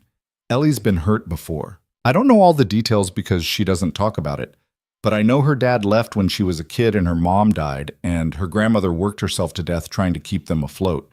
She spent her whole life being invisible to people who had more than her. And then you showed up, and for the first time someone actually saw her. Someone cared. Someone made her feel like she mattered. She does matter. But you still lied to her. You still made her feel like the person she fell for was just an act. And that cuts deeper than you realize." Landon closed his eyes. "What can I do?" "Nothing, or everything. I don't know, but the fancy food isn't helping." She hung up before he could respond. That night, Landon did something he hadn't done in weeks. He went to the penthouse's wine cellar, poured himself 3 fingers of scotch that cost more than Ellie made in a week, and drank it while staring out at Chicago sparkling below him. He thought about Rosie's words, about Ellie feeling invisible, about her finally being seen and then finding out it was all performance. The thing was, it hadn't been performance. Not by the end. Maybe not ever. Landon had been more himself in that Bridgeport apartment than he'd ever been in the penthouse. The clothes and the neighborhood had been fake, but the feelings weren't. The time with Oliver wasn't. The love he'd developed for a shy waitress with shaking hands and a grandmother's pie recipe wasn't. But how could he prove that to someone who'd learned not to trust pretty words and empty promises? The answer came from an unexpected place. Oliver had started seeing a child psychologist. Not because Landon wanted to, but because the school counselor had strongly suggested it after Oliver told her he'd lost his almost mom. The psychologist, Dr. Sarah Kim, called Landon in for a family session a month after the breakup. "Oliver's been talking about Ellie," Dr. Kim said, once they were settled in her office with its soft chairs and strategically placed tissue boxes. He's very attached to her. I know. He's also very angry with you. Oliver, sitting in the chair next to Landon, didn't deny it. I understand, Landon said. Dr. Kim studied him. Do you? Because from what Oliver's told me, you created an elaborate deception to test whether someone was worthy of your family. And when you found someone who was, you continued the deception until it blew up in your face. Does that sound accurate? When you put it that way, it sounds terrible. How would you put it? Landon looked at Oliver, who was staring at his shoes. I was trying to protect my son from people who would use him to get to my money. By lying to someone who would never have done that. I didn't know that when I started. But you knew it eventually, and you still didn't come clean. Landon had no defense. You're right. Dr. Kim leaned forward. Here's what I'm seeing. You experienced a profound loss when your wife died. You were scared of being hurt again, scared of Oliver being hurt again. So you created a scenario where you had all the control. You could observe, you could test, you could pull the plug anytime things got too real. Except they got real anyway, and you lost control. And now you're dealing with the consequences of treating another person's feelings like a variable in an experiment. I never meant to hurt her. But you did. And more importantly, you hurt Oliver by letting him get attached to someone you were lying to. He lost his mother. Then he lost Ellie. And both times, he had no control over it. Oliver's chin was wobbling. Landon wanted to pull him into a hug, but wasn't sure he had the right. What do I do? Landon asked. That depends. What do you want? I want Ellie back. I want Oliver to be happy. I want to not feel like I've destroyed the best thing that's happened to us in years. Then you need to be honest. Not strategically honest. Not calculating what information to share to get the outcome you want. Actually honest. Vulnerable. Which I suspect is terrifying for you. It was terrifying. Landon had built an empire on being 3 steps ahead, on never showing weakness, on maintaining control. The idea of laying himself open to rejection, to Ellie looking at him and saying, "No, you hurt me too much. There's no coming back from this." That was worse than any business failure he'd ever faced. But Dr. Kim was right, and Oliver deserved better than a father who hid behind strategies and plans. Okay, Landon said. I'll be honest. Not with me, Dr. Kim said. With her. That night, Landon sat down and wrote another letter. Not calculated, not edited to perfection, just honest. He told Ellie that he was scared, that the idea of someone loving him for his money instead of himself had paralyzed him after Caroline died, that he'd convinced himself the disguise was about protecting Oliver when really it was about protecting himself. He told her about the first board meeting he'd attended after falling for her, how he'd sat there in his expensive suit listening to people talk about market share, and all he could think about was whether she was having a good day at the diner. About how the penthouse had started to feel like a museum of a life he didn't want anymore. He told her that he understood if she couldn't forgive him, that he wouldn't blame her, that she deserved someone who was brave enough to be honest from the start. But he also told her that he'd never felt more himself than when he was with her. That the man who'd sat in her kitchen learning to make pasta was more real than the CEO in the boardroom. That choosing her, and he was choosing her, completely, if she'd have him, meant choosing the version of himself he actually wanted to be. He ended by saying he wasn't asking for another chance. He was just telling her the truth, finally, because she deserved that much. He mailed the letter and felt like he'd jumped off a building. 2 days later, on a Thursday evening in mid-December, there was a knock on the penthouse door.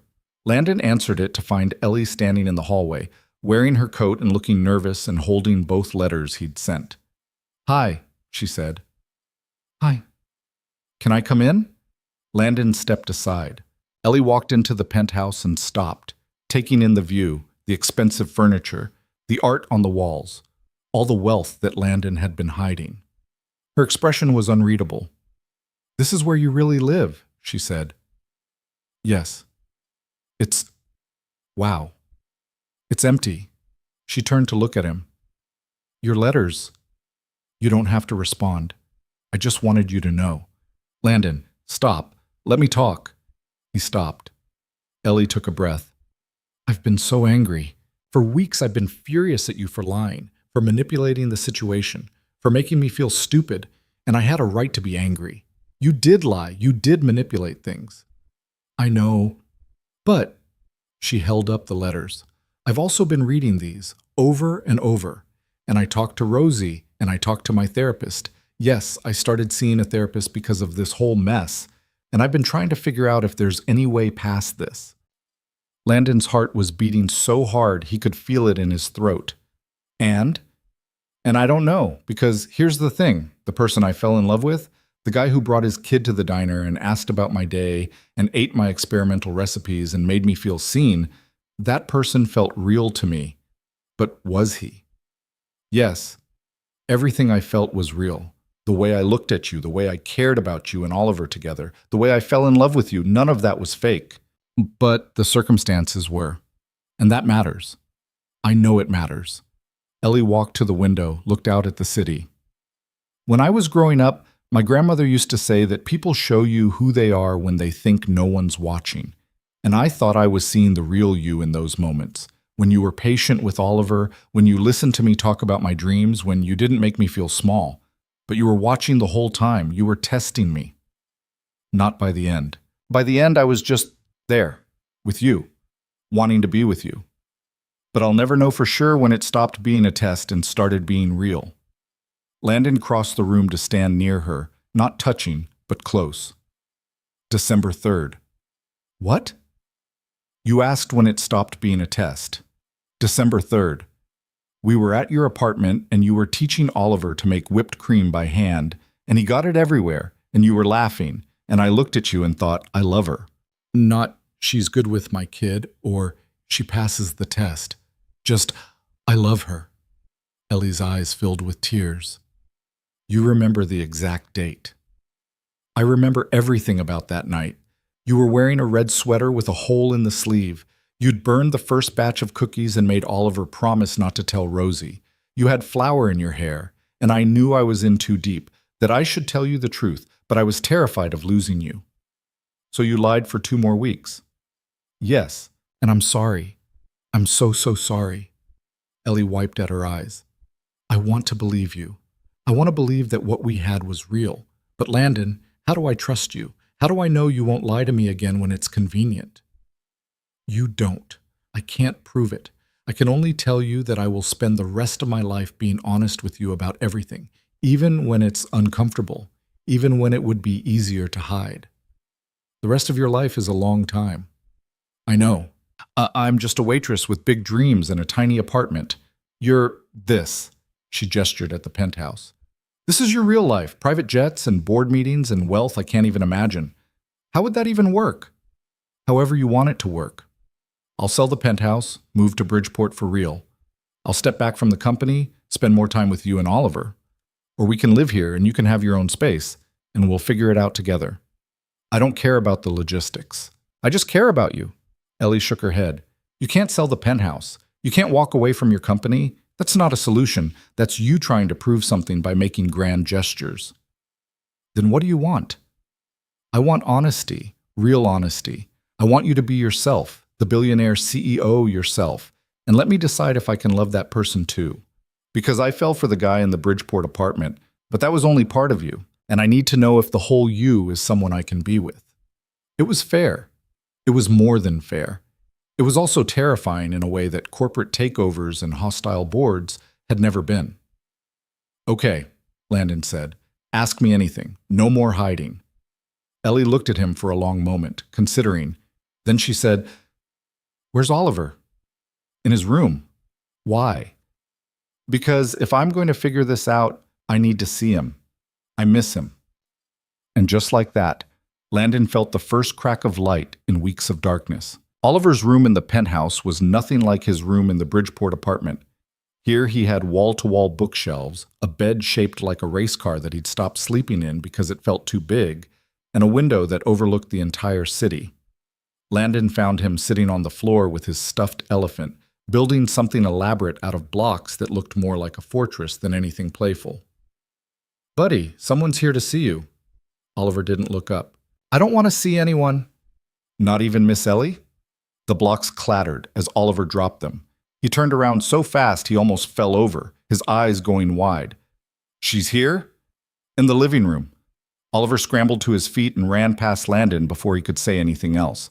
Landon followed more slowly, giving them space but needing to see this, needing to know if the damage he'd done could somehow be repaired. He found them in the middle of the living room, Oliver wrapped around Ellie like she was the only solid thing in the world, his face buried in her coat. Ellie was crying again, holding Oliver just as tightly, and Landon stayed in the doorway watching them piece themselves back together. "I missed you so much," Oliver said, his voice muffled. "I thought you were gone forever." "I missed you too, sweetheart. Are you still mad at Dad?" Ellie glanced at Landon over Oliver's head. "I'm working on it." "Does that mean you're staying?" "I don't know yet. We have to talk about some things." Oliver pulled back enough to look at her face. "Grown-up things?" "Yeah. Those are always complicated." "They really are." Oliver seemed to accept this. He grabbed Ellie's hand and started pulling her toward his room. "Come see my new space. It's bigger, but I don't like it as much as the old one. The walls are too far apart." Ellie let herself be led, and Landon followed them into Oliver's room. She looked around at all the expensive things, the custom furniture, the organized shelves, the toys that probably cost more than her monthly rent, and her expression was hard to read. "This is where you really live," she said, echoing what she'd said about the penthouse. "I like the other apartment better," Oliver said. "It was small, but it felt like home. This feels like a museum." Ellie sat down on the floor next to Oliver's block fortress. "What are you building?" "A castle with really high walls so bad things can't get in." The metaphor wasn't lost on anyone. Ellie ran her hand over the blocks, careful not to disturb them. "Sometimes high walls keep good things out too." "I know, but it's safer this way." "Is it?" Oliver thought about this. "I don't know anymore." Landon watched them talk, watched the easy way they fell back into conversation, and felt something loosen in his chest. Maybe this wasn't completely destroyed. Maybe there was still a chance. After a while, Mrs. Chen appeared with hot chocolate and cookies, giving Ellie a warm hug that made it clear where her loyalties lay. She settled Oliver with a book and a pointed look that said, "Give them privacy," and then she disappeared back into whatever part of the penthouse she'd claimed as her territory. Ellie and Landon ended up in the kitchen, which was all marble and stainless steel and appliances that cost more than cars. Ellie touched the countertop like she was afraid it might bite. "This is surreal," she said. "It's just a kitchen." "It's a kitchen that probably has its own zip code." Landon almost smiled. "It's excessive, I know." "Did you cook here when you lived here before?" "Sometimes. Mostly I had a private chef." Ellie flinched. "Right, of course you did. I fired him after I moved to Bridgeport. It felt wrong to have someone else cook for us when I was trying to..." He stopped. "When you were trying to pretend to be normal?" "Yeah." Ellie leaned against the counter, arms crossed. "So what happens now? You hired him back?" "No. Mrs. Chen cooks when she's here, or we order in, or I make pasta that's never as good as yours." "Don't do that." "Do what?" "Say things that are designed to make me soften toward you." "I'm not..." "That's just the truth. Your pasta is better." "Landon." He held up his hands in surrender. "Okay, I'm sorry. What do you want to talk about?" Ellie took a breath. "Everything. I want to know about your life, the real one, not the sanitized version you gave me in the diner." "All right. Tell me about your wife." That wasn't what Landon expected. "Caroline?" "Yes. You said she died 2 years ago, but you never really talked about her. Who was she?" Landon pulled out one of the bar stools, gestured for Ellie to sit. She did, perching on the edge like she might need to run.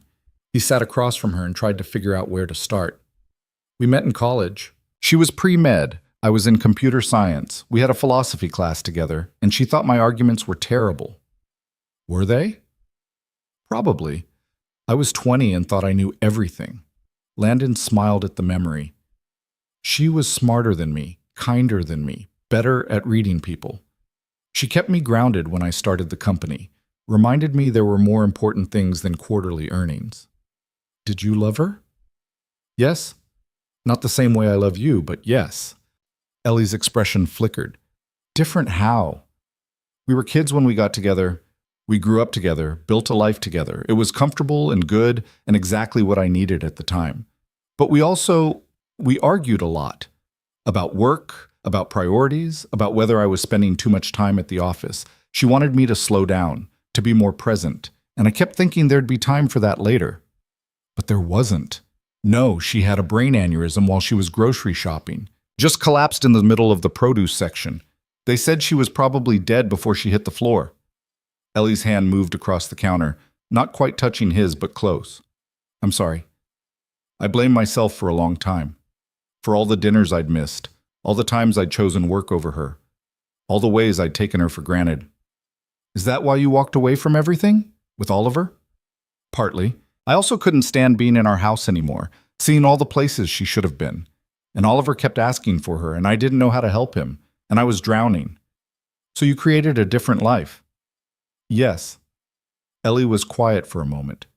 Then she said, Tell me about the company. What do you actually do? We make enterprise software, database management, security systems, cloud infrastructure. It's incredibly boring unless you're a tech person. But you're good at it. I built it from nothing to a company worth billions, so I guess I'm decent. That's not decent. Landon, that's extraordinary. He shrugged. It's just work. No, it's not. Stop diminishing yourself. Ellie leaned forward. This is what I mean about honesty. You tell me it's just work, but you're brilliant at it. You created something massive. That's part of who you are, and you can't just pretend it doesn't matter because you think I'll be intimidated. Are you? Intimidated? Terrified, actually, but not because you're successful, because I don't know how I fit into that world. You don't have to fit into it. You can be completely separate from it if you want. But that's not realistic, is it? If we're together, your world becomes my world in some way. People will have opinions about me, about us. They'll assume things. Let them assume.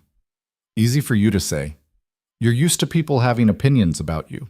Landon reached across the counter, stopped just short of taking her hand. What are you afraid of? Ellie looked at him, really looked at him, and her eyes were wet again. I'm afraid of not being enough, of people looking at us and wondering what you're doing with some waitress from Bridgeport, of you realizing that I don't belong in your world and getting bored. That's never going to happen. You don't know that.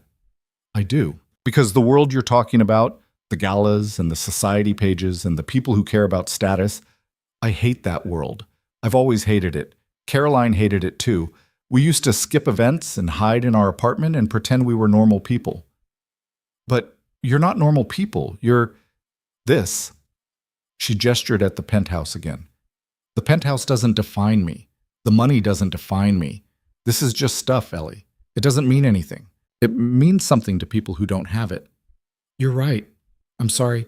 That was exactly the kind of thing rich people say when they don't understand. Ellie almost smiled. At least you caught yourself. They sat in silence for a moment, and Landon felt the weight of all the conversations they needed to have, all the gaps that 3 months of lying had created. But Ellie was here, sitting in his kitchen, asking questions instead of walking away. That had to count for something. Can I ask you something now? Landon said. Okay. Why did you come here tonight, after everything I did, after how much I hurt you? Why give me a chance to explain? Ellie traced patterns on the marble counter. Because Oliver deserves better than losing another person he loves, and because... She stopped, started again. Because I read your letters, and I saw something in them that I didn't see when you were lying to me. What?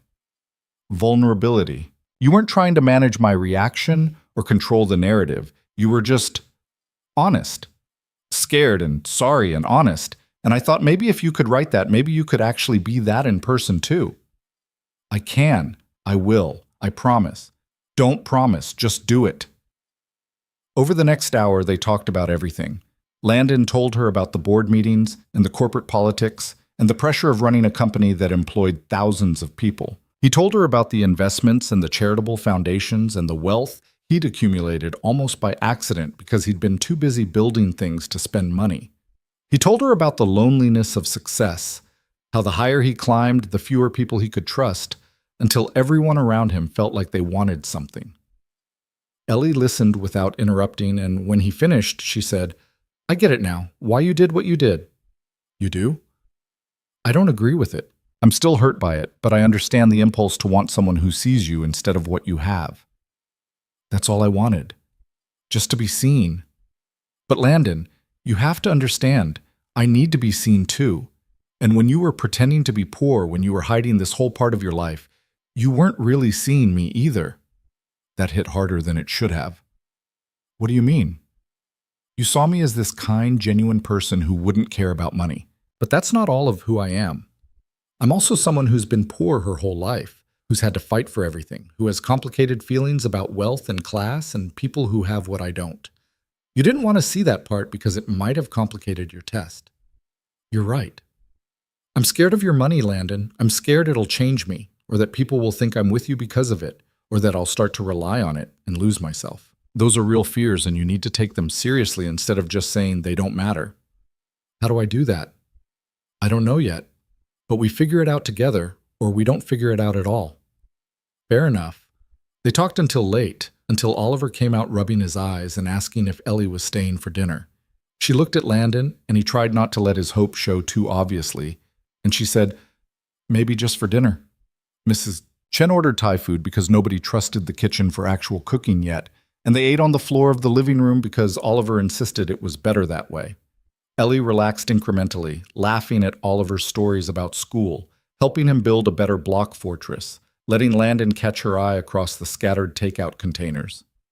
When it was time for Oliver to go to bed, he hugged Ellie for a long time and made her promise to come back. "I'll try," she said. That's what grown-ups say when they mean maybe no. Sometimes it means maybe yes. After Oliver was asleep, Landon walked Ellie down to the lobby. The doorman nodded at them, and Landon could see the questions in his eyes. Who was this woman in her worn coat? Why was Mr. Pierce looking at her like that? But he kept them to himself. On the sidewalk, with Chicago's December wind cutting through them, Ellie turned to face Landon.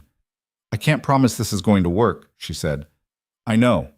I'm still hurt, I'm still angry, and I don't know if I can trust you again. I understand. But I want to try. For Oliver, and for me too. Because I meant what I said before. I care about you. Both versions of you, I think. I just need time to figure out how they fit together. Take all the time you need. What if I need months? What if I need you to actually date me, the normal way, without any disguises or secrets? Then that's what we'll do." Ellie studied his face, looking for cracks in his sincerity. "You'd do that? Actually court me properly, like we're starting over?" "Yes. Even though that means going slow? Even though it means I might decide it's not worth it? Even though..." She nodded, seeming to come to some internal decision. "Okay. Then call me tomorrow. Not tonight, tomorrow. And we'll go on an actual date. Somewhere you'd normally go, not somewhere you think I'd be comfortable. I want to see your real life." "Are you sure?" "No, but I'm going to try anyway." And then she kissed him, quick and soft, and walked away before he could say anything else. Landon stood on the sidewalk watching her go, feeling like he'd just been given something precious and fragile that might shatter if he held it wrong. He called her the next day at noon, after spending the morning pacing and checking his phone and driving Mrs. Chen crazy with his nervous energy. "Hi," he said when she picked up. "Hi. I'd like to take you to dinner tonight, somewhere nice.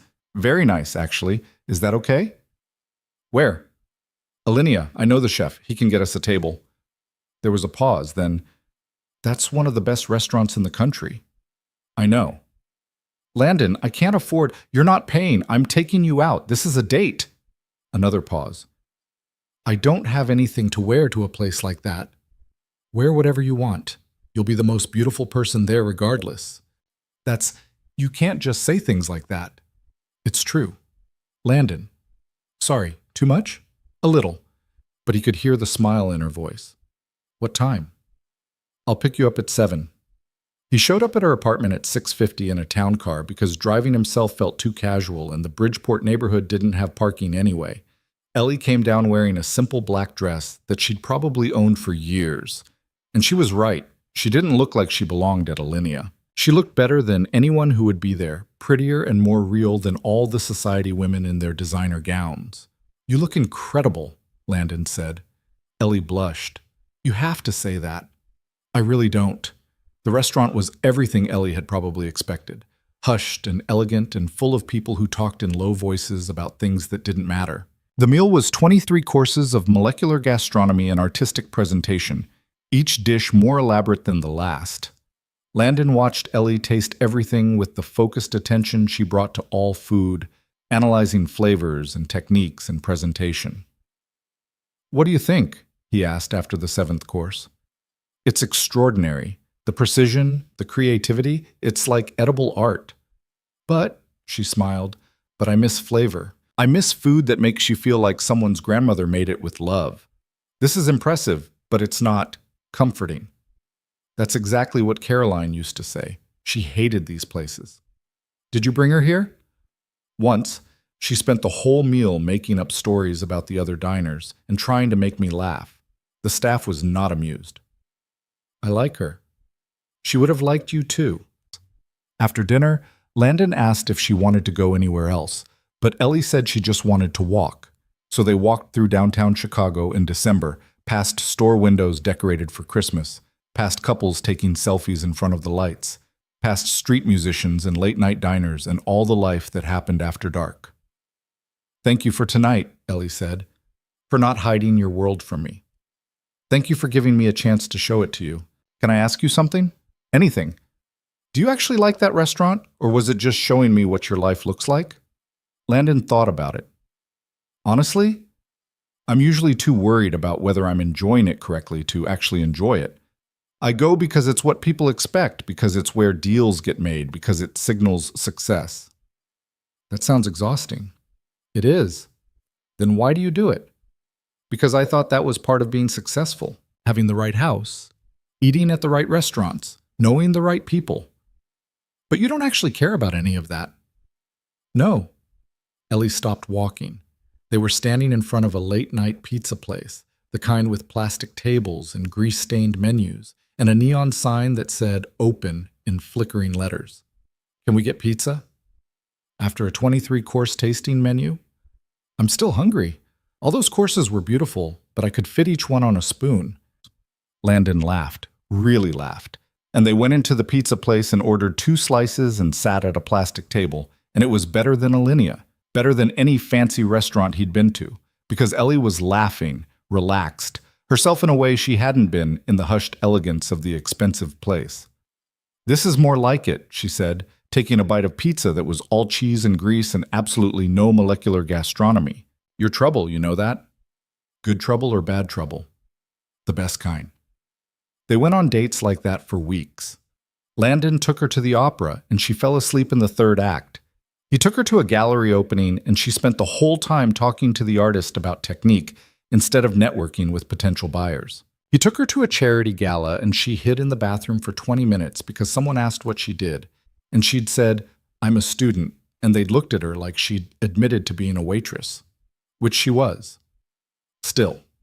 Because culinary school was in the afternoons, and she couldn't afford to quit Rosie's entirely. After the gala, sitting in the town car on the way back to her apartment, Ellie said, "I don't think I can do this." Landon's stomach dropped. Do what? This world. Your world. I spent all night feeling like everyone was judging me, like I didn't belong, like I was an imposter. You're not an imposter. Landon, someone asked me what my family did, and I said my grandmother was a waitress, and they actually laughed. They thought I was joking. They're snobs. Ignore them. But they're your people, your colleagues, your friends. They're not my friends. They're people I do business with. There's a difference. Ellie looked at him in the dim light of the car. Do you have any actual friends? The question caught him off guard. I have people I trust, Marcus, my CFO, some of my board members. That's not what I asked. Landon thought about it, about the last time he'd had a conversation that wasn't about work or Oliver or logistics, about the last time he'd called someone just to talk, to laugh, to be himself. No, he admitted, I don't think I do.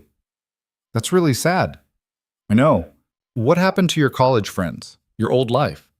I got busy. The company grew, Caroline got sick, Oliver was born, and when I looked up, everyone I used to know had moved on, and I was surrounded by people who wanted something from me. Ellie reached over and took his hand.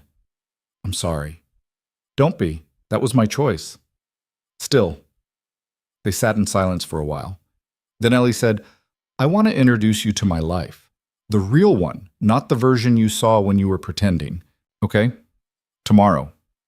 Come to my culinary class. So the next afternoon, Landon sat in the back of a community college classroom and watched Ellie work. She was transformed there, confident, focused, completely in her element. She asked questions that made the instructor pause and think. She helped other students who were struggling. She created a sauce that made everyone in the room stop and taste it, trying to figure out what she'd done. After class, she introduced him to her classmates, not as a billionaire or a CEO, just as my boyfriend Landon. They were nice to him in the way people are nice to strangers, asking polite questions, including him in their plans to grab coffee. In the coffee shop, surrounded by students half his age, talking about knife skills and mother sauces and their dreams of opening restaurants, Landon felt more comfortable than he had at the gala. You fit here, Ellie said later when they were walking to her apartment. In a community college coffee shop? With regular people. People who aren't trying to impress you or use you. You're more yourself. I'm more myself with you. She smiled. Smooth. Too much? A little, but I'll allow it. At her apartment, Ellie made them dinner. Nothing fancy, just pasta with a sauce she was testing for class. And they ate at her small table that wobbled and talked about everything and nothing. Oliver called halfway through to tell them about his day, and Ellie put him on speaker and asked him serious questions about his art project and his friend who'd gotten in trouble at recess. After they hung up, Ellie said, He's a good kid. He misses you, asks about you every day. I miss him too. You could see him more, if you wanted. I do want. But Landon, if this doesn't work out between us, it'll break his heart again. And yours? Mine too. So we make sure it works out. Ellie put down her fork. It's not that simple. We're from completely different worlds. You have money and power and options I can't even imagine. Eventually you're going to realize that I'm just... Don't finish that sentence. Why not? Because whatever you're about to say about yourself is wrong. You're not just anything. You're brilliant and talented and kind, and the fact that you think your grandmother being a waitress is something to apologize for instead of something to be proud of makes me want to find everyone who made you feel small and have some very pointed conversations. Ellie's eyes filled with tears. You can't fix this with pretty words. I'm not trying to fix anything. I'm telling you the truth. The truth is that I'm scared of your world, of not being enough, of losing myself in all of this. Landon moved to kneel beside her chair, taking her hands. Then we'll go slow. We'll figure it out together. And if my world is too much, if those people make you feel like you don't belong, then we'll find a different world, one that's just ours. You can't just abandon your life. I can do whatever I want. That's the point of being successful. I get to choose. But the company will be fine. I have good people running it. I've been scaling back anyway, letting them handle more. The board's been on me for years to groom a successor. You do that? Actually step back from the thing you built? For you and Oliver? Yes. Ellie pulled her hands away, stood up, paced the small space of her apartment. That's too much pressure. I can't be the reason you walk away from your legacy. You're not the reason. You're the excuse. I've been wanting out for years. I just didn't know what else to do with myself. And now you do? I want to be with you. I want to raise Oliver somewhere that feels like home instead of a museum. I want to figure out what matters and stop pretending that quarterly earnings and stock prices are it. What if you get bored? What if 6 months from now you're sitting in my small apartment eating my practice dinners and you realize you miss your old life? That's not going to happen. You don't know that. I do. Because I already tried the old life, Ellie. I had everything anyone could want and I was miserable. And then I spent 3 months in a tiny apartment in Bridgeport with you, and I was happier than I'd been in years. That means something. Ellie stopped pacing, looked at him with something like hope. You really mean that? Every word. She crossed the room, stood in front of him, studied his face like she was looking for lies. Okay. Okay, what? Okay, let's try this, for real. No more tests, no more disguises. Just us, figuring it out as we go. You mean it? I'm terrified, and this is probably a terrible idea, and I have no clue how we're going to make this work, but yes, I mean it. Landon pulled her into his arms, held her tight, felt her heart beating against his chest. We'll figure it out. Promise? Promise. And for the first time since Greg had called his name outside the competition, Landon felt like maybe they actually would. Figuring it out turned out to be messier than either of them anticipated. The first real fight happened 3 weeks later, on a Saturday morning when Landon showed up at Ellie's apartment with a check for $50,000. What is this? Ellie asked, staring at the paper like it might explode. It's for culinary school. The scholarship covered tuition, but you're still working double shifts to afford supplies and living expenses. This would let you focus on school full time. I can't accept this. Why not? Because it's $50,000, Landon. That's more money than I've made in the last 3 years combined. So? I have it. You need it. Problem solved. Ellie put the check down on her counter like it was contaminated. This is exactly what I was afraid of. You swooping in with money, fixing my problems without asking, making me feel like a charity case. You're not a charity case. You're my girlfriend, and I want to help you. By throwing money at me? By removing obstacles so you can chase your dreams. What's wrong with that? Everything. Ellie's voice rose. Everything is wrong with it. I need to do this myself, Landon. I need to know I earned it, that I'm capable of building a life without someone bankrolling me. That's pride talking. Damn right it's pride. It's all I have. Landon picked up the check, tried to hand it to her. Take the money, please. No. Ellie, I said no. And if you can't respect that, if you're going to keep trying to solve my problems with your checkbook, then this isn't going to work. She meant it. Landon could see it in her eyes, the hard line she was drawing. He put the check back in his pocket and felt like he'd failed some test he didn't know he was taking. I'm sorry, he said. I didn't mean to overstep.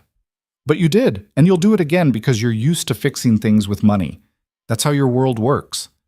Then tell me how your world works. Help me understand. Ellie sat down at her small table, suddenly looking tired. In my world, you offer to help, and I get to say yes or no. You don't just decide what I need and hand it to me. You ask first. Okay, can I ask now? No, because I already told you no, and you're just going to wear me down until I say yes. She was right. That was exactly what he'd been planning to do. What if I want to take you to dinner? Landon asked. Is that allowed, or is that also me throwing money around? Dinner is different. That's a date. What's the line between a date and charity? I don't know, but I know it when I see it. They sat in tense silence. Then Landon said, What if I hire you? What? To cook, for me and Oliver. Private chef, whatever rate you think is fair. That way it's a job, not charity. Ellie stared at him. You're serious? Completely. You need money. I need someone to cook for us who isn't Mrs. Chen. No offense to her, but her dumplings are better than her pasta, and Oliver would love it. Win-win. That's manipulative. It's a job offer. It's you finding a loophole so you can help me without me feeling like charity. Is it working? Ellie laughed despite herself. You're impossible. I'm resourceful. You're stubborn. So are you. She shook her head, but she was smiling now. I'll think about it. That's not a no. It's not a yes either. But a week later, Ellie showed up at the penthouse with her knives and a grocery list, and she cooked dinner for them 3 nights a week. Landon paid her what he'd pay any private chef, which was more than she made at Rosie's, but not so much that it felt like charity. She tested recipes on them, asked for feedback, turned their meals into a laboratory for her culinary education. Oliver was thrilled. Mrs. Chen was relieved, and Landon got to watch Ellie work in his kitchen, transforming the sterile space into something that smelled like garlic and herbs and home. But the money thing kept coming up. When Ellie's car broke down and Landon offered to buy her a new one, she said no. When her apartment building announced a rent increase and Landon suggested she move into the penthouse, she said absolutely not. When her nephew needed expensive asthma medication and Landon tried to pay for it, she actually yelled at him. You have to let me help you, Landon said after that fight. Why? Because I love you and I have resources, and it kills me to watch you struggle with things I could fix in 5 minutes. But they're my struggles, my life, and if you fix everything, what does that make me? It makes you someone who accepts help from people who care about you. It makes me dependent. It makes me someone who can't function without you. And then what happens if this doesn't work out? If you leave, if something happens to you, if... She stopped, her hand shaking worse than he'd seen in months. I've lost everyone, Landon. My mom, my grandma, everyone I've ever depended on. I can't do that again. And there it was, the real fear underneath all the pride and independence. Not that she'd become a charity case, but that she'd let herself need him, and then he'd be gone. I'm not going anywhere, Landon said softly. You don't know that. I do. Caroline died. You didn't plan for that. You didn't expect it. But it happened anyway. She had a point. Landon crossed the room, took Ellie's shaking hands in his. You're right. I can't promise nothing bad will ever happen. But I can promise that I'm choosing this, choosing you, every single day. And if something happens to me, you'll be taken care of. I don't want to be taken care of. I want to be capable of taking care of myself. Those aren't mutually exclusive. Ellie pulled her hands away, wrapped her arms around herself. I need you to understand something. My whole life, I've been invisible to people with money. They look through me, talk over me, treat me like I don't matter. And then you came along and saw me, really saw me, and it was everything I didn't know I needed. But I can't become someone who only matters because she's with you. I have to matter on my own.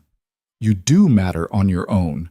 Then let me prove it. Stop trying to fix everything and just be with me. Let me struggle sometimes. Let me figure things out. It went against every instinct Landon had, but he said, okay. Really? Really? But if you need help, you have to ask. Deal? Deal. They shook on it like business partners. And then Landon pulled her into a kiss that tasted like compromise and trust, and the beginning of actually understanding each other.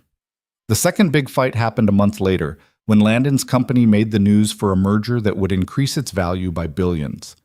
The article mentioned Landon by name, included a photo of him from some old press release, and discussed his personal life in a way that made Ellie's privacy feel violated. Sources close to Pierce say he's been seeing someone seriously, a marked change from his reclusive behavior following his wife's death 2 years ago.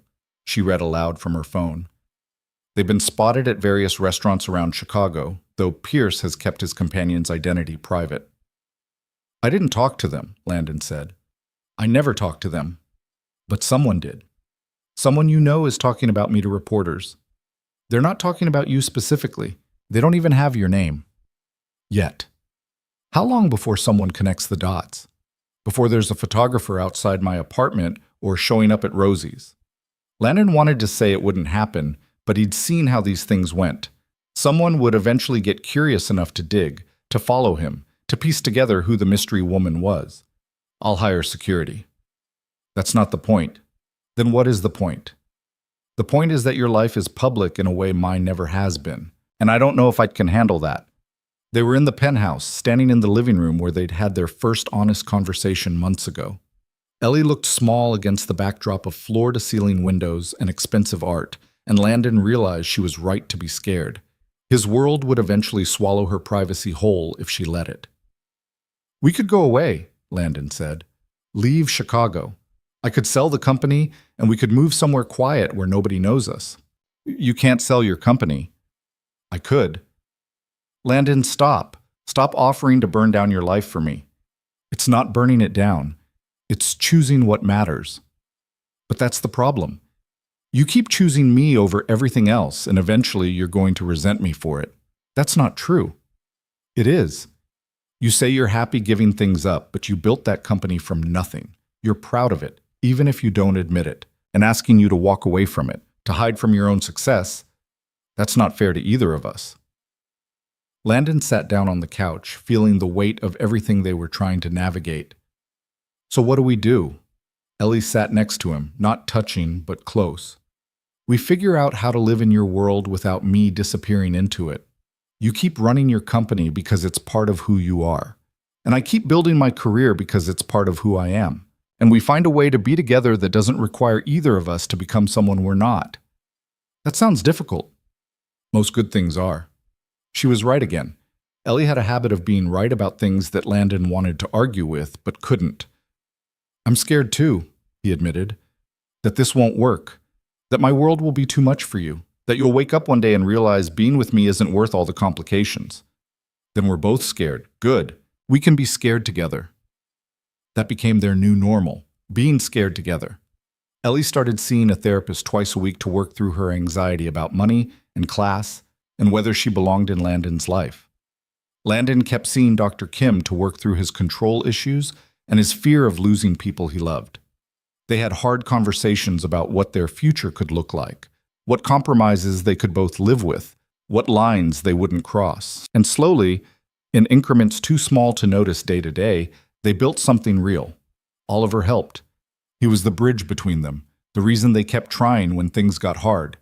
He started calling Ellie Mom casually one day in March, like it was the most natural thing in the world, and Ellie had cried in the kitchen while Oliver asked if he'd said something wrong. "No, baby," she'd said, pulling him into a hug. "You said something perfect." After that, she was more present. She moved some of her things into the penthouse. Not all of them. She kept her apartment because she needed space that was just hers, but enough that it felt like she lived there part-time. She cooked dinner most nights when she wasn't at class or working at Rosie's. She helped Oliver with his homework, read him bedtime stories, taught him to make cookies that were better than any expensive bakery could produce, and she started to relax around Landon's world. Not completely, but enough to attend board dinners without hiding in the bathroom, enough to meet his business partners and hold her own in conversations about things she didn't care about, enough to wear the nice dress he'd bought her without feeling like she was selling out. "You're getting better at this," Rosie observed one afternoon at the diner, where Ellie still picked up shifts on weekends because she couldn't quite let go of the place that had been her anchor for so long. "At what?" "Being with him. You stopped looking like you're waiting for the other shoe to drop." "I'm still waiting. I'm just not waiting as hard." "That's progress." It was progress. Slow, messy, imperfect progress, but progress nonetheless. The turning point came in late April, 6 months after the cooking competition disaster, when Ellie graduated from her culinary program. The ceremony was small and casual, held in the community college auditorium, with folding chairs and a banner that said, "Congratulations, graduates," in letters that were slightly crooked. Ellie wore her chef's whites under her graduation gown, and when they called her name, Landon and Oliver cheered louder than anyone. After the ceremony, standing outside in the spring sunshine with her diploma in hand, Ellie said, "I did it." "You did," Landon agreed. "On my own, with my own money, my own work. I'm proud of you." "I'm proud of me too." She looked at him, her eyes bright. "Thank you for not trying to fix this one." "It was hard. I know. But you let me struggle and succeed on my own terms. That matters more than you realize." Oliver ran up with Mrs. Chen, both of them carrying flowers they'd bought from a vendor outside. "These are for you," Oliver said, presenting them with the seriousness of a knight presenting a sword. Ellie took the flowers, kissed Oliver's forehead, and looked at Landon with something like peace in her expression. "What happens now?" "Whatever you want. I want to open a restaurant. Small, maybe 20 tables. Comfort food done right, the way my grandma taught me." "Okay. I'll need to save money, get investors, find a location. It'll take years. Or I could—" "Landon." He held up his hands. "I was going to say I could help you write a business plan, use my connections to find investors who aren't me, support you without fixing everything." Ellie considered this. "That would be okay." "Really? Really? As long as you let me do the actual work." "Deal." They went to dinner that night at a restaurant Ellie had chosen. Not expensive, not fancy, just good food made by people who cared. Oliver fell asleep in the booth halfway through dessert, his head on Ellie's shoulder, and Landon watched them and felt something settle in his chest that had been unsettled since Caroline died. This was what family looked like. Not perfect, not easy, but real.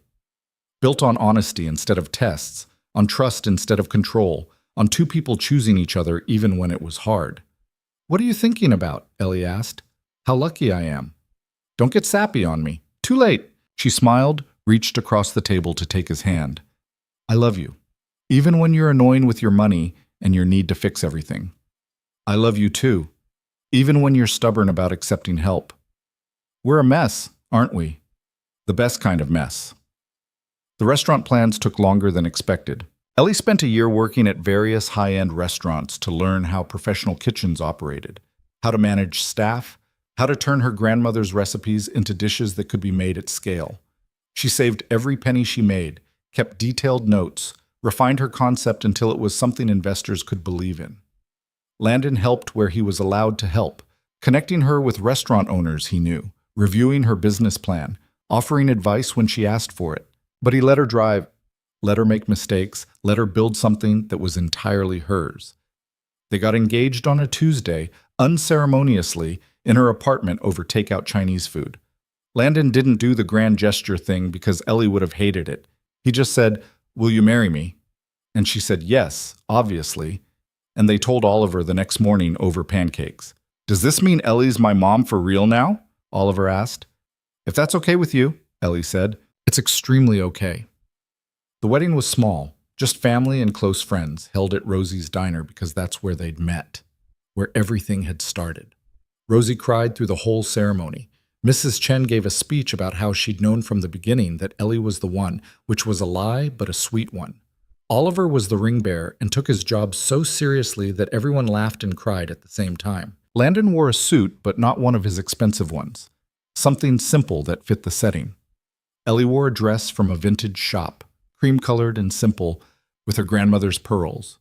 When they said their vows, they promised honesty and trust, and the willingness to keep choosing each other even when it was hard.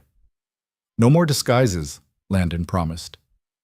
"No more running away," Ellie promised back. They kissed to applause and hooting from the small crowd, and then they all ate banana cream pie because what else would you serve at a diner wedding? The restaurant opened 2 years later. Ellie called it Julia's after her grandmother, and it was exactly what she'd envisioned, small and warm, with food that tasted like love. The reviews were incredible. The wait list was months long. People came from across the country to eat Ellie's elevated comfort food and sit in a space that felt like coming home. Landon was proud in a way that had nothing to do with his own accomplishments. He'd show Oliver articles about the restaurant, tell anyone who'd listened that his wife was one of the best chefs in Chicago, beam when food critics praised her innovative take on traditional dishes. "You're worse than a stage mom," Ellie teased one night, reading a review that called her a revelation in the culinary world.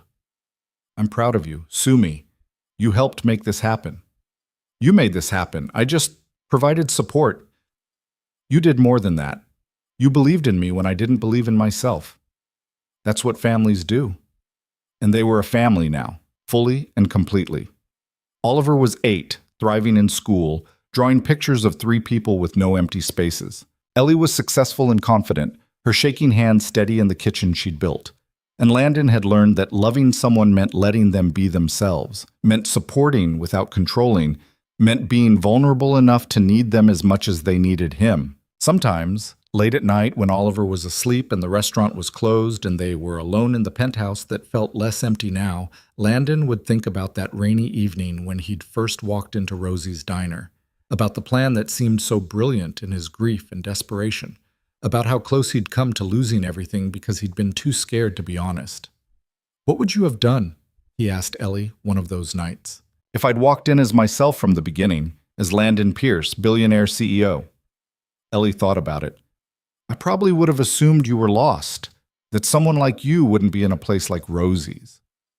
And if I'd asked you out? I would have said no. I would have thought you were playing a game or slumming or looking for something to tell your rich friends about." So the disguise worked. No, the disguise was a lie. What worked was you eventually being honest, being scared and sorry and vulnerable. That's what made me give you a second chance. I almost didn't get one. "I know, you got lucky. I really did." She kissed him, soft and certain, and Landon thought about how strange it was that his plan to find someone genuine had only worked when he'd stopped planning and started being genuine himself. How he'd tested Ellie to see if she'd love Oliver without knowing about the money, but in the end, Ellie had tested him right back, to see if he could be honest enough, humble enough, real enough to actually deserve her love. And somehow, messily and imperfectly, they'd both passed. The truth was, Landon had learned you couldn't find real connection through deception. You couldn't build trust on a foundation of lies. You couldn't love someone completely while hiding who you were. He'd tried, and it had almost cost him everything that mattered. But he'd also learned that people were more forgiving than he'd given them credit for. That second chances existed if you were willing to do the hard work of actually changing. That family wasn't about blood or money or perfect circumstances. It was about showing up, being honest, and choosing each other every day, even when it would be easier not to. Oliver understood this better than either of them. One morning at breakfast, when he was 9, he said, "Dad, remember when we pretended to be poor?" "I remember." "That was dumb," Landon laughed. "Yeah, it was. But I'm glad you did it because that's how we found Mom." Ellie reached over and ruffled Oliver's hair. "Your dad made a lot of mistakes, but I'm glad that one led to us, too. Are you going to tell me about those mistakes when I'm older, so I don't do the same dumb things?" "Definitely," Landon said. "I'm going to tell you all about how I lied to the woman I loved, because I was too scared to be vulnerable, and how it almost destroyed everything, and how the best decision I ever made was finally telling the truth." "That's a lot." "It is. But it has a happy ending." "It does." Oliver went back to his cereal, satisfied with this explanation. Ellie caught Landon's eye across the table and smiled, and in that moment Landon understood that the happy ending wasn't the point. The point was that they'd earned it through honesty and hard conversations and the willingness to be imperfect together. Years later, when people asked how they'd met, Landon would tell them the truth. Not a sanitized version, not a romantic reimagining, but the actual story of a man who'd lost his way and found it again in the last place he expected. He'd tell them about the disguise and the diner and the lie that almost ruined everything. He'd tell them about Ellie's courage in giving him a second chance and his own struggle to deserve it. And he'd end by saying that the best things in life couldn't be tested or controlled or managed. They could only be chosen every single day with honesty and hope and the understanding that loving someone meant being brave enough to let them see all of you, the billionaire and the scared single dad and everything in between. Ellie's version of the story was simpler. When people asked how they met, she'd say, "He walked into my diner one rainy night and he was a complete disaster of a human being. But he had a sweet kid and he made me laugh, and eventually he figured out how to be honest, and that made all the difference." Both versions were true. Both versions were incomplete. But together, they told the story of a family that almost wasn't, built by two imperfect people who learned that real love required real honesty, and that the hardest thing about finding someone genuine was being genuine enough yourself to recognize them when they appeared. On Oliver's 10th birthday, he made a wish over his cake and wouldn't tell anyone what it was. But later that night, Landon found a new drawing tucked into his son's schoolwork. 3 people in front of a house, all of them holding hands, all of them smiling. No empty spaces, no missing pieces. Just a family, complete and imperfect and exactly right. And that, Landon thought, was worth more than all the penthouses and private jets and quarterly earnings in the world. Because at the end of the day, what mattered wasn't what you had or what you could buy or how successfully you could test people's intentions. What mattered was showing up honestly, loving imperfectly, and having the courage to be seen completely by the people who mattered most. The disguise had been a mistake, but the woman he'd found while wearing it, the shy waitress with shaking hands and a grandmother's recipes and more strength than she knew, she was the best thing that had ever happened to him. And the fact that she'd chosen to love him anyway, despite everything, taught Landon more about grace and forgiveness and second chances than any amount of success ever could. In the end, it wasn't about finding someone who passed a test. It was about becoming someone worthy of being chosen. And that was a lesson Landon carried with him every single day, in every honest word, in every moment of vulnerability, in every choice to be real instead of perfect. Because perfect was a lie. But real, messy and complicated and sometimes painful real, that was where life actually happened. That was where love grew. And that was exactly where Landon Pierce, formerly disguised single dad and current husband to an extraordinary chef, wanted to be.